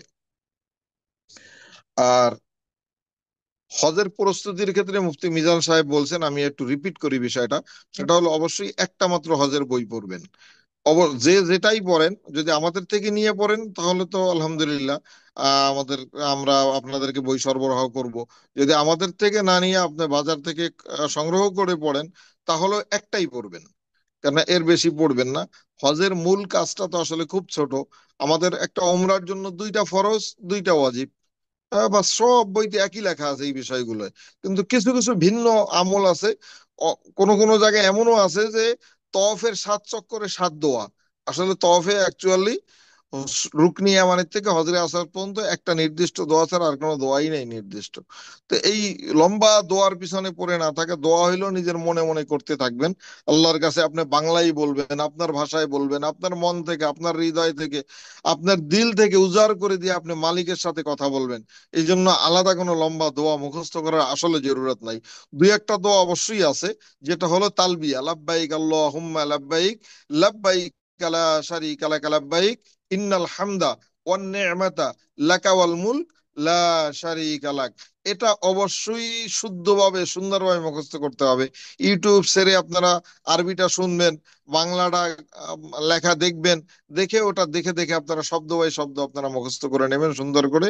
আপনার বাসার পাশের মহল্লার ইমাম সাহেবকে বা আপনার বাসায় যদি আরবি শিক্ষক থাকে তার পাশে বসে একটু শোনায়া শুদ্ধ করে নেবেন। এটা শুদ্ধ হওয়া খুব জরুরি। এটা হলো হজের একমাত্র দোয়া বলা হয়। বাকি দোয়াগুলো অপশনাল। এটা হলো বাধ্যতামূলক, নিয়তের সাথে থাকতেই হবে। আর কোনো বাধ্যতামূলক দোয়া নেই, বাকি সব দোয়া অপশনাল। আপনি মন চাইলে পড়বেন, না মন চাইলে না পড়বেন। পড়লে সব আছে, না পড়লে কোনো গুনাহ নাই, হজের কোনো ক্ষতিও নাই। সেই হিসাবে বাকি দোয়াগুলো আপনারা মুখস্থ করে নেবেন। আমি সবশেষ, আনোয়ার সাহেব মনে হয় নাই, তাই না ফরাদ? আমি সবশেষ দুইটা কথা বলে আমি আমার এই আলোচনাটা শেষ করব। কোনো প্রশ্ন উত্তর থাকলে নিব 5-7 মিনিট এখনই। তো আলোচনাটা হলো, আপনি আনোয়ার সাহেব এই প্রশিক্ষণটা আনোয়ার সাহেব দেয়, উনি থাকলে ওনাকে দিয়েই আমি শুনতাম, কিন্তু যেহেতু উনি আজকে উপস্থিত নাই, আমি আপনাকে বলি যে হাতের যে 5টা আঙ্গুল, এই 5টা আঙ্গুল দিয়ে হজের বিষয়গুলো মুখস্থ রাখা সম্ভব। এটা হলো একটা সহজ উপলব্ধি। 3, 4, 5, 6, 7, 5টা আঙ্গুল, এই 3 থেকে শুরু হবে, 3, 4, 5, 6, 7। এই ভিতরেই হলো হজের ফাংশন গুলো সব ভিতরে আছে। এক হলো 3, এই 3 দিয়া যে শুরু হইলো, হজের ভিতরে ফরজ হলো 3টা। হজের ফরজ হলো 3টা, অতএব এই 3 দিয়ে শুরু হলো 3টা ফরজ। এক হলো এহরাম নিয়ত করা, এহরামের কাপড় পরে এহরামের নিয়ত করা, এটা হলো 1 নম্বর ফরজ। 2 নম্বর ফরজ হলো আরাফায় অবস্থান করা। হজের 2 নম্বর ফরজ হলো কোথায়? আরাফায় অবস্থান করা। 3 নম্বর ফরজ হইলো বাইতুল্লাহর তওয়াফ করা, কাবার তওয়াফ করা। এই 3টা ফরজ। এই 1 নম্বরটা চলে গেল, প্রথম আঙ্গুল চলে গেছে 3। এরপর হলো 4। হজটা হলো 4 জায়গায়। হজটা আদায় করতে হয় 4 জায়গায়। একটা হলো কাবায়, একটা হলো মিনায়, একটা হলো মুজদালেফায়, একটা হলো আরাফায়। এই 4 জায়গায় হজটা আদায় করতে হয়। আমাকে 4 জায়গায় যেতে হবে হজটা আদায় করতে হলে। এরপর হইলো 5। হজটা 5 দিনে অনুষ্ঠিত হয়। 8, 9, 10, 11, 12 এই 5 দিনে হজ অনুষ্ঠিত হয়। 5 দিন আমার কার্যক্রম আছে হজের। 5 দিন আমাকে হজের মধ্যে থাকতে হবে, হজের ফাংশনের মধ্যে থাকতে হবে। এরপর হলো 6, 6টা ওয়াজিব। হজের 6টা ওয়াজিব আছে। আর হলো 7।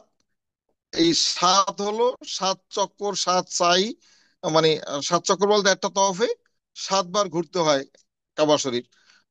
7 চক্কর দিয়া একটা সাই করতে হয়। আহ, এটা হলো সাফার থেকে মারোয়ায় যেতে হবে, মারোয়ার থেকে সাফায় আসতে হবে। এভাবে এ মাথা দিয়ে ও মাথা, ও মাথা দিয়ে এ মাথা, এইভাবে 7 বার ঘুরতে হবে।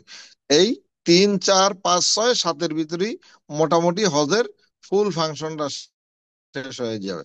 তা আমরা এই আলোচনা আবারও বারে বারে করতে থাকবো। বাংলাদেশে করব, ভার্চুয়ালি করব, আমরা সরাসরি বসবো ফিজিক্যালি, এবং সৌদি আরবে যাব। সেখানে আমরা লাস্ট 2টা দিন সময় পাবো, হজের আগের 2 দিন। এই 2 দিন আমাদের দুনিয়ার আর কোনো কাজ থাকবে না। আমার অফিস নাই, আমার বাসা নিয়ে টেনশন নাই, আমার ওঠার কোনো চাহিদা নাই।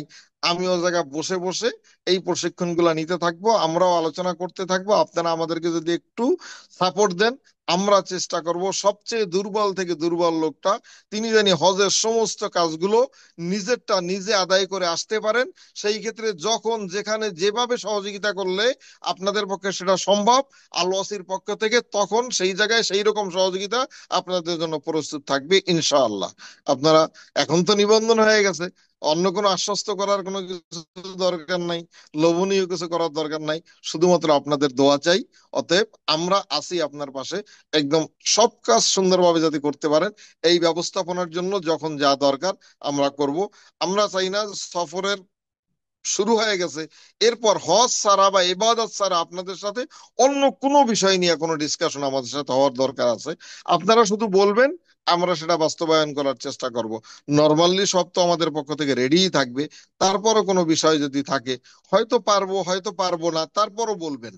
হয়তো একজনের একটা ডিম ভাজা দরকার, ইচ্ছা করলেই সম্ভব না, কিন্তু আপনি বলবেন, হয়তো হয়েও যেতে পারে, কোনো না কোনো ব্যবস্থা আছে আমার কাছে, কোনো না কোনো জায়গায় দিয়ে ম্যানেজ করে এনে দিব, আপনি খেতে পারছেন না। তো হতে পারে। আমি বলি এই পর্যন্ত আপনারা আমাদের সাথে শেয়ার করবেন, আমাদের গাইডদের সাথে শেয়ার করবেন। অনেক সময় এমনটা হয়, আমি অগ্রিম সরি বলে নিচ্ছি, দুঃখ প্রকাশ করে নিচ্ছি, অনেক সময় এমন হয় যে আমরা একেবারে 1 দিন 2 দিন 3 দিন ঘুমাই না, এরকম অবস্থায় আমাদের কাটে। তো এরকম একটা সময় হয়তো কেউ একটা উম, অনাকাঙ্ক্ষিত বিষয় বা অসম্ভব বিষয় কিছু একটা বলছেন, হয়তো আমাদের তখন বলাটা একটু জোরে হয়ে গেছে, বা আরেকটু সুন্দর করে বলার দরকার ছিল, কিন্তু শারীরিক বা মানসিক অবস্থা এত খারাপ যে ওইটা হয়ে ওঠে নাই। এগুলো একটু ক্ষমা সুন্দর দৃষ্টিতে দেখবেন। আমরাও আপনাদের সাথেই থাকতে চাই, আপনাদের মোহাব্বত নিয়ে আপনাদের সাথে সফর করতে চাই, আপনাদেরকে সহযোগিতা করতে চাই, এবং সুন্দর একটা হজ ব্যবস্থাপনা উপহার দিতে চাই। আল্লাহ রব্বুল আলমিন তৌফিক দান করুন, আমিন। জি, কোনো প্রশ্ন থাকলে নিব। আর ভিতরে মনে হয় কয়েকটা প্রশ্ন আসছে, আমি একটু দেখি প্রশ্নগুলো, তারপরে এটা আমি এখনই উত্তর দিয়ে দিচ্ছি। প্রথমত হলো প্রশ্ন হলো, দমে শুকুর রেগুলার কোরবানি আলাদাভাবে বললে বোঝার জন্য ভালো হয়। আমাদের প্যাকেজের কোরবানির যে মূল্য উল্লেখ আছে তা উপরোক্ত দুটির মধ্যে কোনটির জন্য প্রযোজ্য? আচ্ছা, দমে শুকুর আর কোরবানি মনে হয় বুঝতে কোথাও অসুবিধা হয়েছে। কোরবানি হলো যেটা আপনার উপরে সবসময়ের জন্য ওয়াজিব, এত বছর আপনারা আদায় করছেন বাংলাদেশে বা বিভিন্ন জায়গায় যে যেখানে করছেন। কোরবানির দিন সকালবেলা যদি কারো কাছে নেশাব পরিমাণ মাল থাকে, তাহলে কোরবানির 3 দিনের মধ্যে তার একটা কোরবানি করা ওয়াজিব হয়। সেই কোরবানি আপনি বিশ্বের যেখানে আপনার সুবিধা হয় সেখানে আপনি দিবেন। কিন্তু দমে শুকুর হলো হজের 6টা ওয়াজিবের একটা ওয়াজিব।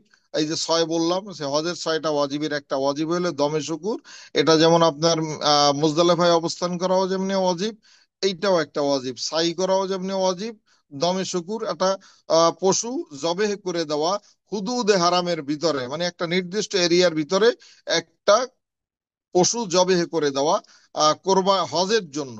হজের জন্য, এটা হলো হজের একটা ওয়াজিব, এটা হলো দমে শুকুর। আর আপনার যে ওয়াজিব কোরবানি, সেটা আপনি যেখানে মনে হয় ভালো মনে হয় সেখানে দেবেন। আপনি মক্কা মদিনায় দিতে পারেন, আপনি দেশেও দিতে পারেন, তো ভালো তো দেশেই দিয়ে দেওয়া। যেহেতু দেশে রেগুলার আপনি কোরবানি করতেন, আপনার এই কোরবানি দ্বারা আপনার আত্মীয় স্বজন, পাড়া প্রতিবেশী, কিছু গরিব অসহায় মানুষও উপকৃত হতো, তো তারা এটার থেকে বঞ্চিত না হয়, সেজন্য আপনি রেগুলার যেখানে করতেন সেখানে সেটা চালু রাখবেন। আর দমে শুকুরটা এটা হজের অংশ, সেটা ওখানে আমরা আদায় করব। এই সংক্ষেপে আমি এতটুকু বললাম। এর বিস্তারিত ব্যাখ্যা যদি দরকার হয় কারো, সেটা বললে ওইটা নিয়ে আমরা পরে আলোচনা করব অথবা ওয়ান টু ওয়ান আলাপ করব। আর যদি কোনো প্রশ্ন থাকে আপনারা স্পিকার চালু করে সংক্ষেপে বলবেন ইনশাল্লাহ। আসসালামু আলাইকুম। আমার দ্বিতীয় প্রশ্ন একটা ছিল যে ওই আপনারা আপনাদের প্যাকেজে যে কোরবানি আছে তাহলে ওইটা দমি শুকুরের জন্য ওই টাকাটা নিচ্ছেন, তাই তো? হ্যালো, জি জি। হ্যালো, কে বলছিলেন? হ্যাঁ, আমি মোহাম্মদ জিয়াউর রহমান বলছিলাম। জি, আমাদের আমাদের প্যাকেজে যাদের সাথে কোরবানি আমরা ইনক্লুড করায় দেওয়া হয়েছে, মানে প্যাকেজের ভিতরে যারা কোরবানির টাকা জমা দেওয়ার জন্য প্রস্তুতি ইতিমধ্যে নিচ্ছেন, আমাদের সমস্ত কোরবানি প্যাকেজের বাহিরে। এটা হলো প্রথম বিষয়। তারপরও যারা ইতিমধ্যেই আমাদের সাথে আলাপ করছেন যে আমারটা প্যাকেজের ভিতরে নিয়ে আনেন, তাদের অনেককে আমি প্যাকেজ সহ কোরবানি সহ হিসাব দিয়েছি, দু একজনকে। যারা এভাবে প্যাকেজের ভিতরে আছেন, এটা দমে শুকুর, কোরবানি না। জি। ধন্যবাদ, আসসালামু আলাইকুম। ধন্যবাদ। আসসালামু আলাইকুম গফর সাহেব, আরেকটা প্রশ্ন, যে আপনি যদি ওই যে হজ অনলাইন একটা বুক আমাদের সবাইকে দিতে পারেন আমাদের প্রিপারেশনের জন্য, যেটা ভালো হয়। হজ অনলাইন, হজের ব্যাপারে যে অনলাইন কোনো বই থাকে যদি আপনাদের কাছে। আচ্ছা, অনলাইন বা এরকম পিডিএফ আমাদের আমি করা নাই।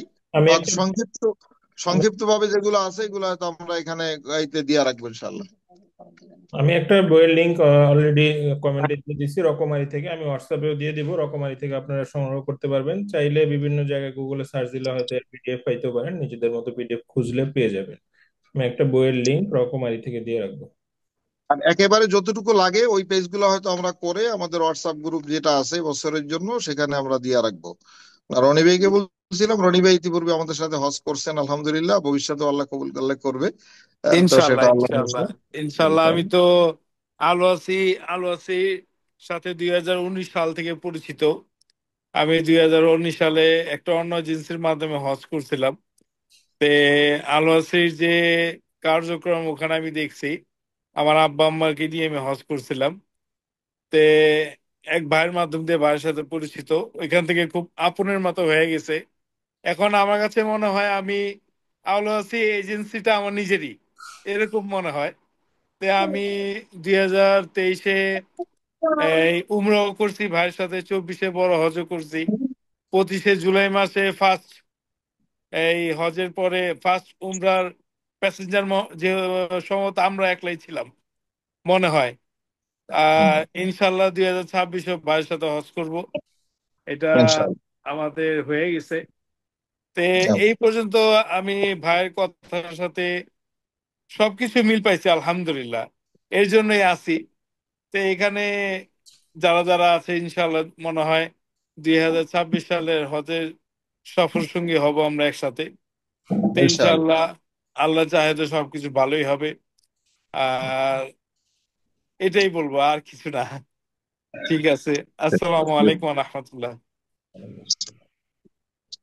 হজের ক্ষেত্রে কিছু কিছু জায়গায় আমাদের কিছু অপারগতা থাকে, যেমন হলো মিনায় কি খাবার হবে, কি মেনু থাকবে, এটা সৌদি গভর্নমেন্ট ঠিক করেন। হজের হ্যাঁ, পাঁচ এটা তো দিনে গভর্নমেন্টের কাজ, এটা অবশ্য হজের আপনাদের কাজ হজের না। 5 দিনে হজের 4 দিনের 3 দিন যে 5 দিন মিনা, আরাফা, এই 2 দিনের মুজদালিফা খানা তো এটা গভর্নমেন্ট করে। খাবার মুজদালিফাতে এটা নিজেদের খানা নিয়ে নিতে হয়, ওইখান থেকে নিয়ে নিতে হয় নিজের নিজের দায়িত্বে, অথবা আপনারা অনেক কিছু হেল্প করেন। আর ওর কিছু পরে তো কিছু আপনারা আসেনি। জি, জি। কিছু কিছু সার্ভিস একেবারেই গভর্নমেন্টের হাতে, সেখানে হ্যাঁ, আমাদের শুধুমাত্র যেহেতু আমরা গাইড হিসাবে গাইড করতে পারবো, এবং সর্বোপরি আপনারা যাতে আপনাদের জন্য বরাদ্দকৃত জিনিসটা যথাসময়ে বুঝে পান, সেক্ষেত্রে ওই সৌদি গভর্নমেন্টের সাথে যে ধরনের নেগোসিয়েশন করার দরকার সেটা করে, এটা আদায় করে এনে আপনার কাছাকাছি পর্যন্ত পৌঁছে দেওয়া, এটা থাকবে আমাদের দায়িত্ব। এই হজের 5 দিন পুরো সৌদি গভর্নমেন্ট নিয়ন্ত্রণ করে। আমরা জি কিছুই নিয়ন্ত্রণ করি না। বাস থেকে শুরু করে সবকিছু আমরা শুধু তাদের থেকে আদায় করি, এতটুকু আর কি।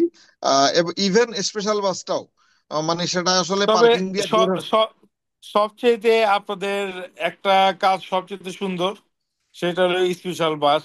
কারণ ওই একই এজেন্সির মধ্যে যারা 40 জনের সিটের গাড়ি থাকে, ওইখানে 100 জন উঠে।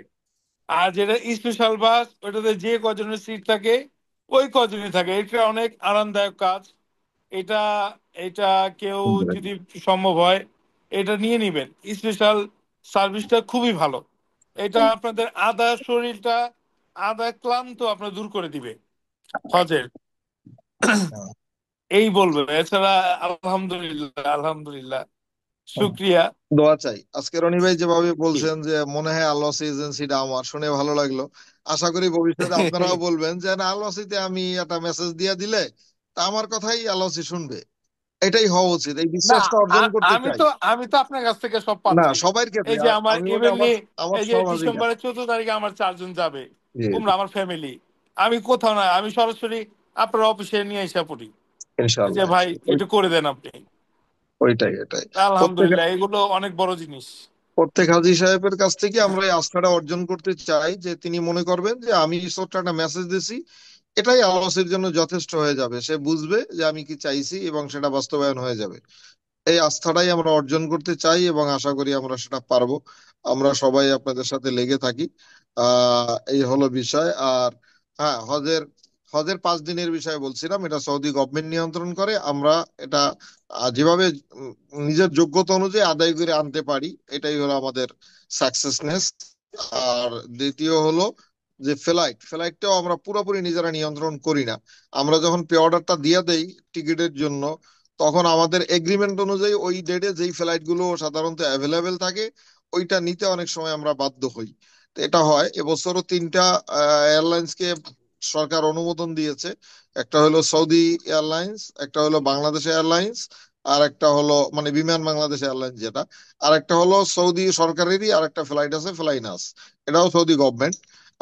গভর্নমেন্ট প্লাস প্রাইভেট দুইটা মিলানো লাইন আছে, এই 3টা অনুমোদন দিয়েছে। তা আমরা সবসময় খেয়াল রাখি যে বিষয়টা সবচেয়ে গুরুত্ব দেই যে সফরের শেষে মদিনার থেকে ফেরার সময় যেন মদিনা এয়ারপোর্ট থেকে ফ্লাইটটা হয়। কারণ জেদ্দা এয়ারপোর্ট থেকে ফ্লাইট যদি হয় তাহলে হাজী সাহেবদের বিরাট কষ্ট হয়। কারণ ফ্লাইটের টাইমের 16 ঘন্টা আগে হাজী সাহেবদের হোটেল থেকে বের করে। তো 16 ঘন্টা সে মানে হোটেলের বাইরেই থাকলো ফ্লাইটে ওঠার আগে। তার খুব ভালো বসারও মানে এরকম রেস্টের কোনো জায়গা নেই। এরপর ফ্লাইট 7 ঘন্টা, তো 16 আর 7 23 ঘন্টা। তারপর সে ঢাকা এয়ারপোর্টে আসার পরও বাসায় বুঝতে ব্যাগ ট্যাগ নিয়ে ব্যাগ পাওয়া বেল্টে দাঁড়ানো, বাসায় বুঝতে বুঝতে আরো 3 ঘন্টা। তো মোটামুটি এইটা 26 27 ঘন্টার একটা জার্নি হয়ে যায়। এর থেকে যাতে আমরা বাঁচতে পারি, মদিনা এয়ারপোর্ট থেকে যদি আমাদের ফ্লাইট হয় তাহলে আমরা মাত্র 6 ঘন্টা আগে বের হইলে হয়। 16 ঘন্টার জায়গায় 10 ঘন্টা কমপক্ষে আমরা সেভ করতে পারি। এবং আমরা মদিনা এয়ারপোর্টটা খুব কাছাকাছি, সেই হিসাবে মদিনা এয়ারপোর্ট থেকে রিটার্ন ফ্লাইট পাওয়ার ক্ষেত্রে আমরা বেশি গুরুত্ব দেই। এটা হলো আমাদের সবসময়ের জন্যই ফার্স্ট প্রায়োরিটিতে থাকে। তারপর আপনাদের কোনো চয়েস থাকলে আপনারা আমাদেরকে জানায় রাখবেন, আমরা চেষ্টা করব সেটাই বাস্তবায়ন করার। আর যদি কারো বিজনেস ক্লাস সিট লাগে, এটা অনেক আগে বলতে হবে বিমানে। যে কোনো ফ্লাইটই হোক, বিজনেস ক্লাসের সিটের ফেয়ারটা ওরা দেয় একেবারে হজের কাছাকাছি সময়। এটা হয়তো ফ্লাইটের 2 4 5 দিন আগে ফেয়ার জানা যাবে। এবছর 1,12,000 টাকা বেশি ছিল, নর্মাল ফ্লাইটের থেকে 1,12,000 টাকা বেশি ছিল বিজনেস ক্লাসের সিটের দাম এই লাস্ট ইয়ারে। আগামী বছর কত থাকবে সেটা এখন পর্যন্ত নির্ধারণ হয় নাই। কারো লাগলে আগের থেকে জানাতে হবে, এটা হলো বিষয়। আসসালামু আলাইকুম। জি, হাজী সাহেবদের আর কোনো প্রশ্ন থাকলে, বা আসলে সবাইকে তো চিনিও না মনে অবস্থা হয়েছে, অনেকের সাথে হয়তো অফিসিয়ালি আমার সাথে দেখা হয় নাই। আশা করি যে এদিকে আসা হইলে আসবেন, অফিসিয়ালি একটু দেখা হওয়ারও দরকার, একটু চেনা জানা থাকলে সার্ভিসটা পেতে দিতে সবটাই সুবিধা হয়। তারপরও ভার্চুয়ালি কিছু চেহারা তো দেখা যাচ্ছে, যদি কেউ নিজে নামটাও বলেন তাহলেও ভালো লাগবে। অনেকের তো চিনি, যে গাফর ভাই, আমি মামুন ভাই। সিদ্দিক, আমি সিদ্দিক বলতেছিলাম উত্তরা থেকে। চিনতে পারছেন? আবু বকর সিদ্দিক। জি জি জি জি, আবু বকর সিদ্দিক ভাই, আপনাকে অফিসে আমার সাথে দেখা হয়েছে, হ্যাঁ, জি মনে জি, আছে। অবশ্যই দেখা হয়েছে। পাশে আছে বাবুল মামুন ভাই, লালমাটিয়ার। মামুন ভাইয়ের সাথে অনেকবার দেখা হয়েছে, আজকেও দেখা হয়েছে, কষ্ট করে আসছেন উনি। আসসালামু আলাইকুম। আসসালাম ভাই, কানাডায় ছিলেন, কালকে না পরশু আসছেন, আইসা আজকে অফিসে আসছে। জি, আমার ছেলের সাথে দেখা করতে গিয়েছিলাম। আহ, তারপর ভাই একটা জিনিস, ফরাজ সাহেব বলতেছিলেন যে উম এহরাম পরা যেটা, তো জি আমরা জি যদি 2-3 দিন আগে যাই, যাওয়ার পরে প্রথমে আমরা ওমরা করব। জি। তো সেই ক্ষেত্রে এহরাম তো ঢাকা থেকে পড়ে যাব। ঢাকা এয়ারপোর্টে পড়বো, জি। আচ্ছা, এয়ারপোর্টে পড়ে যাব বা বাসা থেকে পড়ে যাব। জি। আর তারপরে কি আমরা এহরাম খুলে ফেলবো? আমরা গিয়া ওমরা আদায় করে এহরাম খুলে ফেলবো। ওকে। তারপরে আহ, যে হজের জন্য যে আমরা আর এহরাম এহরাম করবো, পড়বো, সেটা জি। কি আমরা ওই যে যে একটা এরিয়া আছে ওখানে যে পড়তে হবে, নাকি মক্কাতেই হোটেল পড়লে থেকে, হবে? হোটেল থেকে যে যার যে যে অবস্থানে থাকবে সে ওই অবস্থান থেকেই পড়বে। আচ্ছা অ্যাকচুয়ালি আপনি মিনায় গিয়া পড়লেও হয়, কোনো অসুবিধা নাই, কিন্তু আমরা ওই জটিলতাটা বাড়াতে চাই না, সেই হিসেবে হোটেল থেকেই পড়ায় নিই, জি। আচ্ছা আচ্ছা, ঠিক আছে। আগে এটা একটা ছোট একটা এসে জানার বাকি ছিল। ঠিক আছে। আমরা যারা গাইড থাকি এরা দেখবেন মিনায় গিয়া পড়তাছি আর কি। হ্যাঁ, ঠিক আছে, ইনশাল্লাহ আমরা আপনাকে ফলো করবো। না না, আমাকে ফলো করবেন না, আমার তো কাজ থাকে। কারণ আমার জীবনে এটা প্রথম হজ। জি জি আহ, বাকিটা আল্লাহ জানেন ভালো জি জি কতটুকু। জি। এই বিষয়গুলো ইনশাল্লাহ আমরা হাতে কলমে একেবারে আপনাদের সময় নিয়ে ওখানে মক্কায় যে 2 দিন সময় পাবো না, আমরা 3 তারিখে যাব, জি, যাইতে যাইতে 4 তারিখ, তো 5-6 2 দিন আমরা খুব ফ্রি টাইম পাবো। এই ফ্রি টাইমে আমাদের ওখানে বেশ কিছু প্রশিক্ষণ আছে, এই প্রশিক্ষণ গুলো ওখানে দিব। যদি আপনারা আমাদেরকে একটু সহযোগিতা করেন, একটু সময় দেন, দেখবেন হজটা একেবারে সহজ হয়ে গেছে। মানে পুরো বিষয়টা কেন জানি আপনি একা একাই করে ফেলতে পারতেছেন, এইরকম একটা ফিল আপনার ভিতরে তৈরি করে দেওয়া যাবে। সেটাই, হ্যাঁ, সেটা এটা হলেই ভালো আর কি। ভালো হ্যাঁ, বিষয়, ভয়টা কেটে যাবে যে কোথায় জানি কি হয়, অন্ধকারাচ্ছন্ন এই বিষয়টা থাকবে না ইনশাআল্লাহ, আল্লাহ আমাদেরকে সুস্থ রাখলে। জি, সবাই তো আর আকবর ভাই, আমার একটা কোশ্চেন ছিল। মানে মোর্শেদ আমাদের ভাই এই নারায়ণগঞ্জ। জি জি, বলেন সিদ্দিক ভাই। যে যে আমাদের হজের প্ল্যানটা কি, মানে আমরা প্রথমে কি মক্কায় যাব, পরে হজ পালন করব, পরে কি মদিনা থেকে ফেরত আসবো, এরকম কি প্ল্যানটা জি আমাদের? জি, এটা এটা প্ল্যান, জি, নর্মাল ফ্লাইটের আমাদের গ্রুপটা যেটা লং টাইম হবে, যে গ্রুপটা এটা এইভাবেই আসবে অ্যাভেলেবল যেটা। আর শর্ট প্যাকেজে যারা, তাদেরকে আমরা মদিনার থেকেই ব্যাক করাবার চেষ্টা করতেছি, জি। আচ্ছা, সেক্ষেত্রে ওই মানে সম্ভাব্য, যদিও এটা আগে থেকে বলা যায় না, সম্ভাব্য যাত্রার তারিখটা কত, মানে কত আগে হতে 20 পারে, যেটা মে, আমরা 20 মে। 20 মে? আচ্ছা আচ্ছা জি। এখান থেকে 38 দিন যোগ করে নেবেন সামনে, জি। আচ্ছা আচ্ছা। ওকে, জি, ধন্যবাদ। আসসালামু আলাইকুম। জি, আসসালামু আলাইকুম। ওয়ালাইকুম আসসালাম রহমতুল্লাহ। যে উত্তরা থেকে বলছিলাম, জিয়াউর রহমান।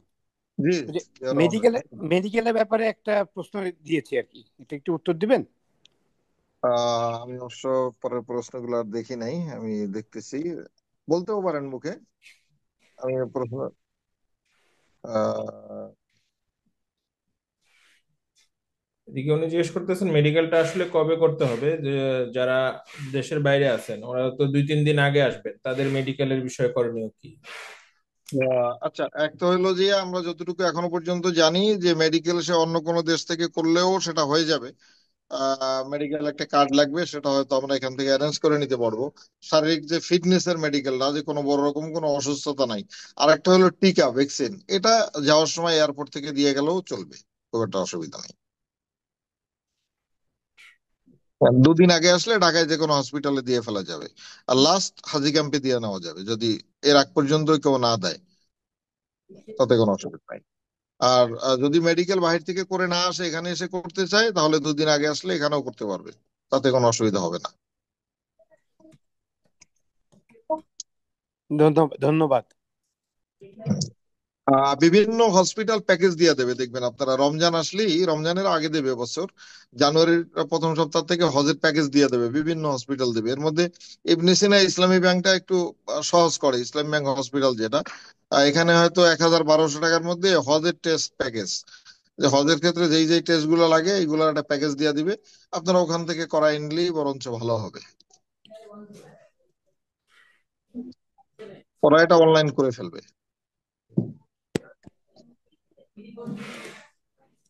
আরো কোনো বিষয় থাকলে, মোর্শেদ ভাইরে দেখলাম নারায়ণগঞ্জে।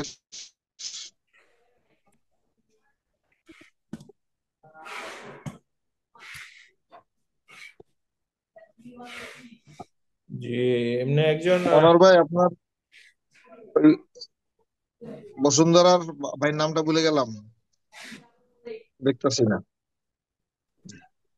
হ্যাঁ, আঙ্কেল বলো ফরহাদ। বলতেছিলাম যে একজন ডি আর ডি প্লাস নিয়ে জানতে চাচ্ছিল আর কি এটা। বসুন্ধরা যিনি ছিলেন উনি হচ্ছেন শরীফুজ্জামান এবং তার আব্বা শরীফুজ্জামান ভাই, এবং শ্বশুর, আব্বা এবং জি, শ্বশুর তিনজন। আছে, অনলাইনে আছে। আহ আমিও শিওর না, কারণ এখানে তাদের নাম দেখতেছি না। এখন অনেকেরই মোবাইল নাম্বারে, হ্যাঁ, মোবাইল মোবাইলের ওখানে নাম্বারে নাম্বার দিয়ে মোবাইলের আসছে। মডেল দেওয়া আছে, এই জন্য বুঝতেছি না যে ওনারা আছেন কিনা। না, থাকলে তো শুনতো আমাদেরকে, মনে হয় নাই এত লম্বা সময়। ফরহাদ, কার কথা বলছিলা? হ্যাঁ, একজন জিজ্ঞেস করছেন আর কি, মানে ডি আর ডি প্লাস এর ফ্যাসিলিটিস গুলা কি এখন আমরা নিশ্চিতভাবে পেয়েছি কিনা, এরকম একটা জিনিস। হ্যাঁ, ডি আর ডি ফ্যাসিলিটিস পেয়েছি আমরা। ডি স্বাভাবিক তো যা থাকে, একটা ছোট্ট একটা ম্যাট্রেস থাকবে 17 ইঞ্চি, আর এয়ার কুলার থাকবে ভিতরে। আর এই তো আর কি, আর কিছুই নাই এটার ভিতরে। আর ডি প্লাস এর ভিতরে এসি থাকবে, এবং ম্যাট্রেস ওইটাই থাকবে, এসি থাকবে। হয়তো স্পেস সামান্য বেশি থাকে, আহ 2-3 ইঞ্চি হয়তো বেশি থাকতে পারে, এতটুকু। আর ডি ভিতরে হলো পার্টিশন গুলো, আউটসাইড পার্টিশন যেগুলো তাঁবুর, এই পার্টিশন গুলো হলো পিভিসি বোর্ডের না, এটা হলো পিভিসি ফেব্রিক টাইপের একটা পিভিসি আছে না, যেটা দিয়ে ব্যানার ট্যানার করে, প্যানা, এই টাইপের মোটা একটা পিভিসি দিয়ে তার বর্ডারটা করা হয়, বাউন্ডারিটা করা হয়। আর ডি প্লাসটা হলো বোর্ড দিয়ে করা হয়, এটা হলো জিপসাম বোর্ড দিয়ে করা হয়, এই আর। একটা হলো বাউন্ডারিতে জিপসাম বোর্ড থাকবে ব্যানারের পরিবর্তে, আর ভিতরে এসি থাকবে, রিয়াল এসি, যেটা উইন্ডো বা স্পিড যেটাই থাকবে, এসি থাকবে। আর ওইখানে এয়ার কুলার থাকবে এবং পিভিসি ফেব্রিক থাকবে, যেটা বাউন্ডারিতে। খাবার আচ্ছা খাবার মনে হয় একই একই সরবরাহ হবে না? সব বাথরুম, খাবার, গোসল সব এক জায়গায় একই। আচ্ছা খাবার দাবার কোনো পার্থক্য নাই। তাঁবুর ভিতরে একটা থাকবে, ফ্রিজ থাকবে ঠান্ডা পানি দেওয়ার জন্য। আচ্ছা, চেয়ারম্যান সাহেব, একটা ছোট্ট প্রশ্ন ছিল। সেটা হচ্ছে জি, যে আহ 5 প্যাকেজে ইন্ডেন্ট যেটা ফর্ম দিয়েছিলেন সেখানে দেওয়া আছে যে রেগুলার প্যাকেজ, ওই যে 38 দিন বা 40 দিন যে জি, প্যাকেজটা জি, হয়। জি, জি, জি। যদি কোনো কারণে কোনো হাজী সাহেব যদি হঠাৎ করে শর্ট প্যাকেজের প্রয়োজন বোধ করেন, যে আমি এটা অত লম্বা সময় পারবো না, আমার আসলে একটু জরুরি কাজ, আমাকে শর্ট প্যাকেজেই ফেরত আসতে হবে, এইটা জানানোর জন্য সর্বশেষ তারিখটা কবে, যে কবের মধ্যে জানালে আহ, হবে আর কি, সেটা শর্ট যদি প্যাকেজের জন্য কেউ বা কবে বললে হবে? শর্ট প্যাকেজের জন্য সর্বশেষ আমাদেরকে 15ই ডিসেম্বরের ভিতরে বলতে হবে। এরপর আমরা আচ্ছা এগ্রিমেন্টে চলে যাব। মদিনার এগ্রিমেন্ট করে ফেললে শর্ট প্যাকেজে আর কিছু করার থাকবে না। আচ্ছা, ঠিক আছে ইনশাআল্লাহ। 15ই ডিসেম্বর আর লাস্ট ডেট। যদি কেউ শর্ট প্যাকেজ, যারা আছেন তো আছেন, আরো যদি কেউ করতে চান তাহলে এরপরে করতে চাইলে, এগ্রিমেন্ট হয়ে গেলে এরপর খরচ বাড়বে। এরপর এগ্রিমেন্টটা কবে হবে জানি না, এগ্রিমেন্টের লাস্ট ডেট হইলো 25শে জানুয়ারি। এর ভিতরে 15ই ডিসেম্বরের আগে আমরা করব না, এরপর যে কোনো দিন করে ফেলবো। আচ্ছা, ঠিক আছে, অনেক ধন্যবাদ। আর আজকের মিটিং এ আপনার আপনার বয়সে নবীন হাজী সাহেব বোধহয় মিটিং এ আছে, আছেন? শেখ জি নাজমুল জি। হাসান। আহ আসসালামু আলাইকুম আঙ্কেল। ওয়ালাইকুম আসসালাম। জি, ইঞ্জিনিয়ার সাহেব ভালো আছেন? জি আলহামদুলিল্লাহ, আপনি ভালো আছেন? আপনারা? আলহামদুলিল্লাহ, জি। আপনি তো সিভিল এভিয়েশনে ইঞ্জিনিয়ার হিসেবে আছেন। আমরা আপনাদের সহযোগিতা নিয়ে বিমানে যাব, একটু ভালো করে দেখবেন যাতে বিমানের নাট বল্টু সব ঠিকঠাক থাকে, জি জি ইনশাআল্লাহ। কোনো অসুবিধা না হয়। জি এই অসুবিধা নেই, ভালো লাগলো আপনাকে দেখে। এই, অফিস তো করেন কর্মীটোলায় না? জি জি, হ্যাঁ। হ্যাঁ, কর্মীটোলায়। রিপোর্টার। আহ, ঠিক আছে। আল্লাহ ভরসা, দোয়া করবেন, দেখা হয়ে যাবে। আর পল্টনের দিকে আসলে বেড়াই যাবেন জি অফিসে। জি ইনশাআল্লাহ। আমার সাথে মনে হয় 24শে হজ করছে জি জি, ইঞ্জিনিয়ার নাজমুল হাসান সাহেব। জি। আমার জন্য দোয়া আহ, করবেন। জি, জি। কোনো খারাপ কিছু থাকলে আমাদের এটা বলতে পারেন, হাজির সাহেবরা খারাপও কিছু শুনুন। 24শে না কি কি না খারাপ ছিল, শুধু না না, রুমের ভিতরে ইঁদুর ঢুকছিল, ওইটু বাদ দিলে আর কি। জি আলহামদুলিল্লাহ। রুমের ভিতর রুমের ভিতরে ইঁদুরের বিষয়টার গল্পটা ঠিক আছে, এটা খুব আনন্দময় গল্প ছিল, ভীতিকর ছিল বাট প্রথম দিকে। কিন্তু ওইখানের হোটেলের যারা বয় ছিল তাদের একটা উত্তর খুব মারাত্মক ছিল। বলে যে স্যার, এই যে ইঁদুর দেখতেছেন, এদেশের রাজপ্রাসাদের মধ্যে থেকে বড় বড় ইঁদুর পাওয়া যায়। সুতরাং এই দেশে ইঁদুর থাকাটা খুব কমন এবং এটা খুব মানে রাজপ্রাসাদও ইঁদুরের বাইরে নাই। তো আপনাদের রুমের মধ্যে যে ইঁদুর পাওয়া গেছে এটা সৌভাগ্যের বিষয়, রাজ পরিবারের মতো। আলহামদুলিল্লাহ। বাকি হলো আহ, আমার সার্ভিস সময়কালের মধ্যে রুমে প্রথম কোন ইঁদুর অস্তিত্ব পাওয়া গেছে, এবং মেসপালার মধ্যে মোটামুটি 2-4টা ভালো হোটেলের মধ্যে। না, ওইটা ওইটা ছিল একটা অ্যাক্সিডেন্ট, কারণ ওইটা ওদের ওই যে এসির যে ডাক্ট ওর মধ্যে দিয়ে কিভাবে যেন চলে আসছিল। তো ওরা, তবে হ্যাঁ এটা সত্য যে ইঁদুরের সাইজ অনেক বড় ছিল, কিন্তু ওরা যে পরিশ্রমটা করছে প্রায় 6-7 জনের টিম, যতক্ষণ পর্যন্ত ইঁদুর না ধরতে পারছে বা নির্মূল করতে না পারছে, পয়েন্টটা বন্ধ করতে না পারছে, হোটেলের ওই ছেলেপেলেগুলো যথেষ্ট পরিশ্রম করছে, এটা সত্য। তারা অবহেলা করে নাই, তারা যথেষ্ট অ্যাটেনশন দিছে এবং তারা সেইভাবে সার্ভিস দিছে, আলহামদুলিল্লাহ। আসসালামু আলাইকুম। আমার একটা কোশ্চেন আমি টেক্সটে করেছিলাম, হয়তো কেউ রিপ্লাই দেয়নি। রিগার্ডিং মানে এখন যদি কেউ অ্যাড হতে চায়, এটার প্রসিডিওর বা পসিবিলিটি কেমন? আচ্ছা, এই উত্তরটা চেয়ারম্যান সাহেব দিলে ভালো হ্যাঁ, হয়। উনি হয়তো না না, ঠিক আছে। আমি একটু অফলাইনে হয়ে গেছিল, হঠাৎ করে লাইনটা ডিসকানেক্ট হয়েছিল। হ্যাঁ, ফরহাদ কি বলছিলা? না, এই যে একজন প্রশ্ন করলেন, যদি এখন যদি কেউ মানে হজের জন্য প্রিপারেশন নিতে চায় তাহলে কি করণীয়? আচ্ছা, আমাদের আলোচনার আজকে একটা বিষয়বস্তুই ছিল এটা, আমি ভুলে গেছি। এখনো যদি কেউ হজের প্রস্তুতি নিতে চায় তাহলে আমাদের সাথে অফিসে এসে একটু সময় নিয়ে আলাপ করতে হবে। আমাদের নিজস্ব কিছু রিপ্লেসমেন্ট কোটা থাকে 2-4টা, যতক্ষণ আছে ততক্ষণ দেওয়া যাবে। সেক্ষেত্রে এক্সট্রা কোনো চার্জ পে করতে হবে না, অন্য কোনো বিষয় নাই। আপনাকে শুধুমাত্র সিলভার বা গোল্ডেন প্যাকেজের 2টা প্যাকেজের একটা প্যাকেজ সিলেক্ট করতে হবে, এটা হলো বিষয়। ঠিক আছে, আমাদের কাছে এখনো কিছু কোঠা, মানে ওই যে রিপ্লেসমেন্ট কিছু কোঠা অবশিষ্ট আছে। নর্মালি সরকারের হাতে আর কোনো কোঠা নাই, কিন্তু দুর্ভাগ্যজনক বিষয় হলো পরপর 2 বছর বাংলাদেশ কোঠা পূরণ করতে না পারায় বাংলাদেশের 48,000 কোঠা কমায় দেওয়া হয়েছে আগামী বছরের জন্য। আগামী বছর উম, মানে হজে যাওয়ার জন্য যাত্রী অনেক বেশি, কিন্তু কোঠা কমে গেল। এই বছর তো অনেক যাত্রী কম, কারণ হলো দেশের পরিস্থিতি দিকে তাকায়, নির্বাচনী বছর, রাজনীতির সাথে সংশ্লিষ্ট যারা, তারা এবছর প্রস্তুতি নেন নাই, তারা এবছর হজের জন্য একেবারেই প্রস্তুত না। আবার যারা দেশ থেকে চলে গেছেন বা তাদের আত্মীয় স্বজন যারা আছেন, তারাও হজের জন্য আসলে প্রস্তুত না। তারা তো বিভিন্ন পরিস্থিতির সম্মুখীন, তারা প্রকাশ্যেই নাই, যার কারণে হজ যাত্রী একটু কম এবছর। আগামী বছর এটার চাপ অনেক বেশি থাকবে, কিন্তু বাংলাদেশকে কোঠা কমায় দেওয়া হয়েছে, 48,000 কোঠা কমায় দেওয়া হয়েছে বাংলাদেশের। এটা অত্যন্ত বেদনাদায়ক আমাদের জন্য। 2 বছর কোঠা পূরণ না হয় সৌদি আরব কোঠা কমায় দিল। অতএব যারা আগামী বছর যাবে তাদের আগে থেকেই রেজিস্ট্রেশন করে প্রিপারেশন নিয়ে রাখতে হবে। একেবারেই তাই, আগামী বছর হজ যেতে চাইলে এখনই প্রি রেজিস্ট্রেশন দ্রুত সময় করে রাখা হতে পারে। সিরিয়ালের শুরুতে যারা, তাদেরকেই ডাক দেবে।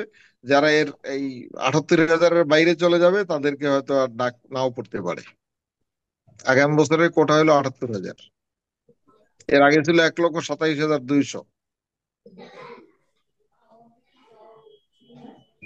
তো সেক্ষেত্রে পরিচিত জন, আত্মীয় স্বজন যারা আগামী বছর যেতে চায় তাদের আগে আগে প্রস্তুতি নিতে হবে। আর এবছর কেউ যেতে চাইলে আমাদের সাথে যোগাযোগ করলে আমরা আশা করি ব্যবস্থা করে দিতে পারবো। ঠিক আছে, তাহলে আজকের মতো আমরা প্রোগ্রামটা শেষের দিকে নিয়ে যাই। সবাই দোয়া করবেন আমরা সবাই ভালো থাকি, এবং ডিসেম্বরের মাঝামাঝিতে আমরা আরেকটা প্রোগ্রাম করব, সৌদি আরবের কাজ কাম কতটুকু আগাতে পারলাম এবং পরবর্তী আপডেট যেগুলো থাকে সেগুলো আপনাদেরকে জানাবার চেষ্টা করবো ইনশাআল্লাহ। আসসালামু আলাইকুম ওয়া রাহমাতুল্লাহি। ওয়ালাইকুম আসসালাম।